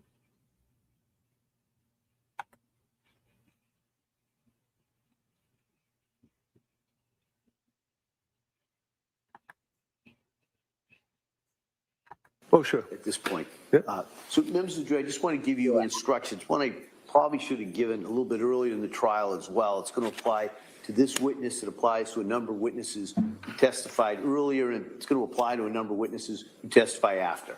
And it's in regards to expert witnesses. All right. So generally in cases that are tried in our courts, witnesses may testify only to facts that are within their own personal knowledge. Right? That's things that they've personally seen, heard, or felt. However, in a variety of cases, issues arise that are beyond the experiences of laypersons. In those type of cases, we allow a person with specialized training or experience called an expert witness to testify, and to testify not only to facts, but also to opinions and the reasons for their opinions on issues that are within that witness's field of expertise and are relevant material to the case. Because a particular witness has specialized training and experience in their field, does not put that witness on a higher level than any other witness, and you are to treat the so-called expert witness just like you would treat any other witness. In other words, as with any other witness, it's completely up to you to decide whether you accept the testimony of any expert witness, including the opinions that they give. It's also entirely up to you to decide whether you accept the facts that are relied on by the expert, and to decide what conclusions, if any, you draw from the witness's testimony. You're free to reject the testimony and opinion of such a witness in whole or in part if you determine that the opinion is not based on sufficient education or experience, that the testimony of the witness is motivated by some bias or interest in the case. You must keep firmly in mind that you alone decide what the facts are. So if you conclude that an expert's opinion is not based on the facts as you find those facts to be, then you may reject the testimony and the opinion of the expert in whole or in part. You must remember that expert witnesses do not decide cases, juries do. So in the last analysis, an expert witness is like any other witness in the sense that you alone make the judgment about how much credibility and weight you give to that expert's testimony and what conclusions you draw from the testimony. All right. And I'll go into that a little bit more at the end when I go into the more extensive instructions that I'll give you at the end of the trial. All right. All right, Mr. Rennie. Afternoon. Afternoon. Can you tell us your name and spell your name? It's Michael Wolfovich. It's V as in Victor, U-L, F as in Frank, O, V as in Victor, I-C-H.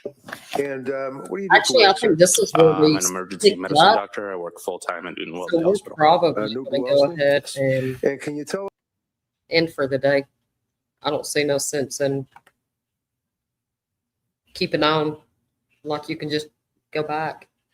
So I'll live stream again tomorrow, but it'll be after court's been going on for a while because I can't live stream without getting a strike. So until then, y'all have a good evening. Enjoy your dinner, and I'll see you tomorrow.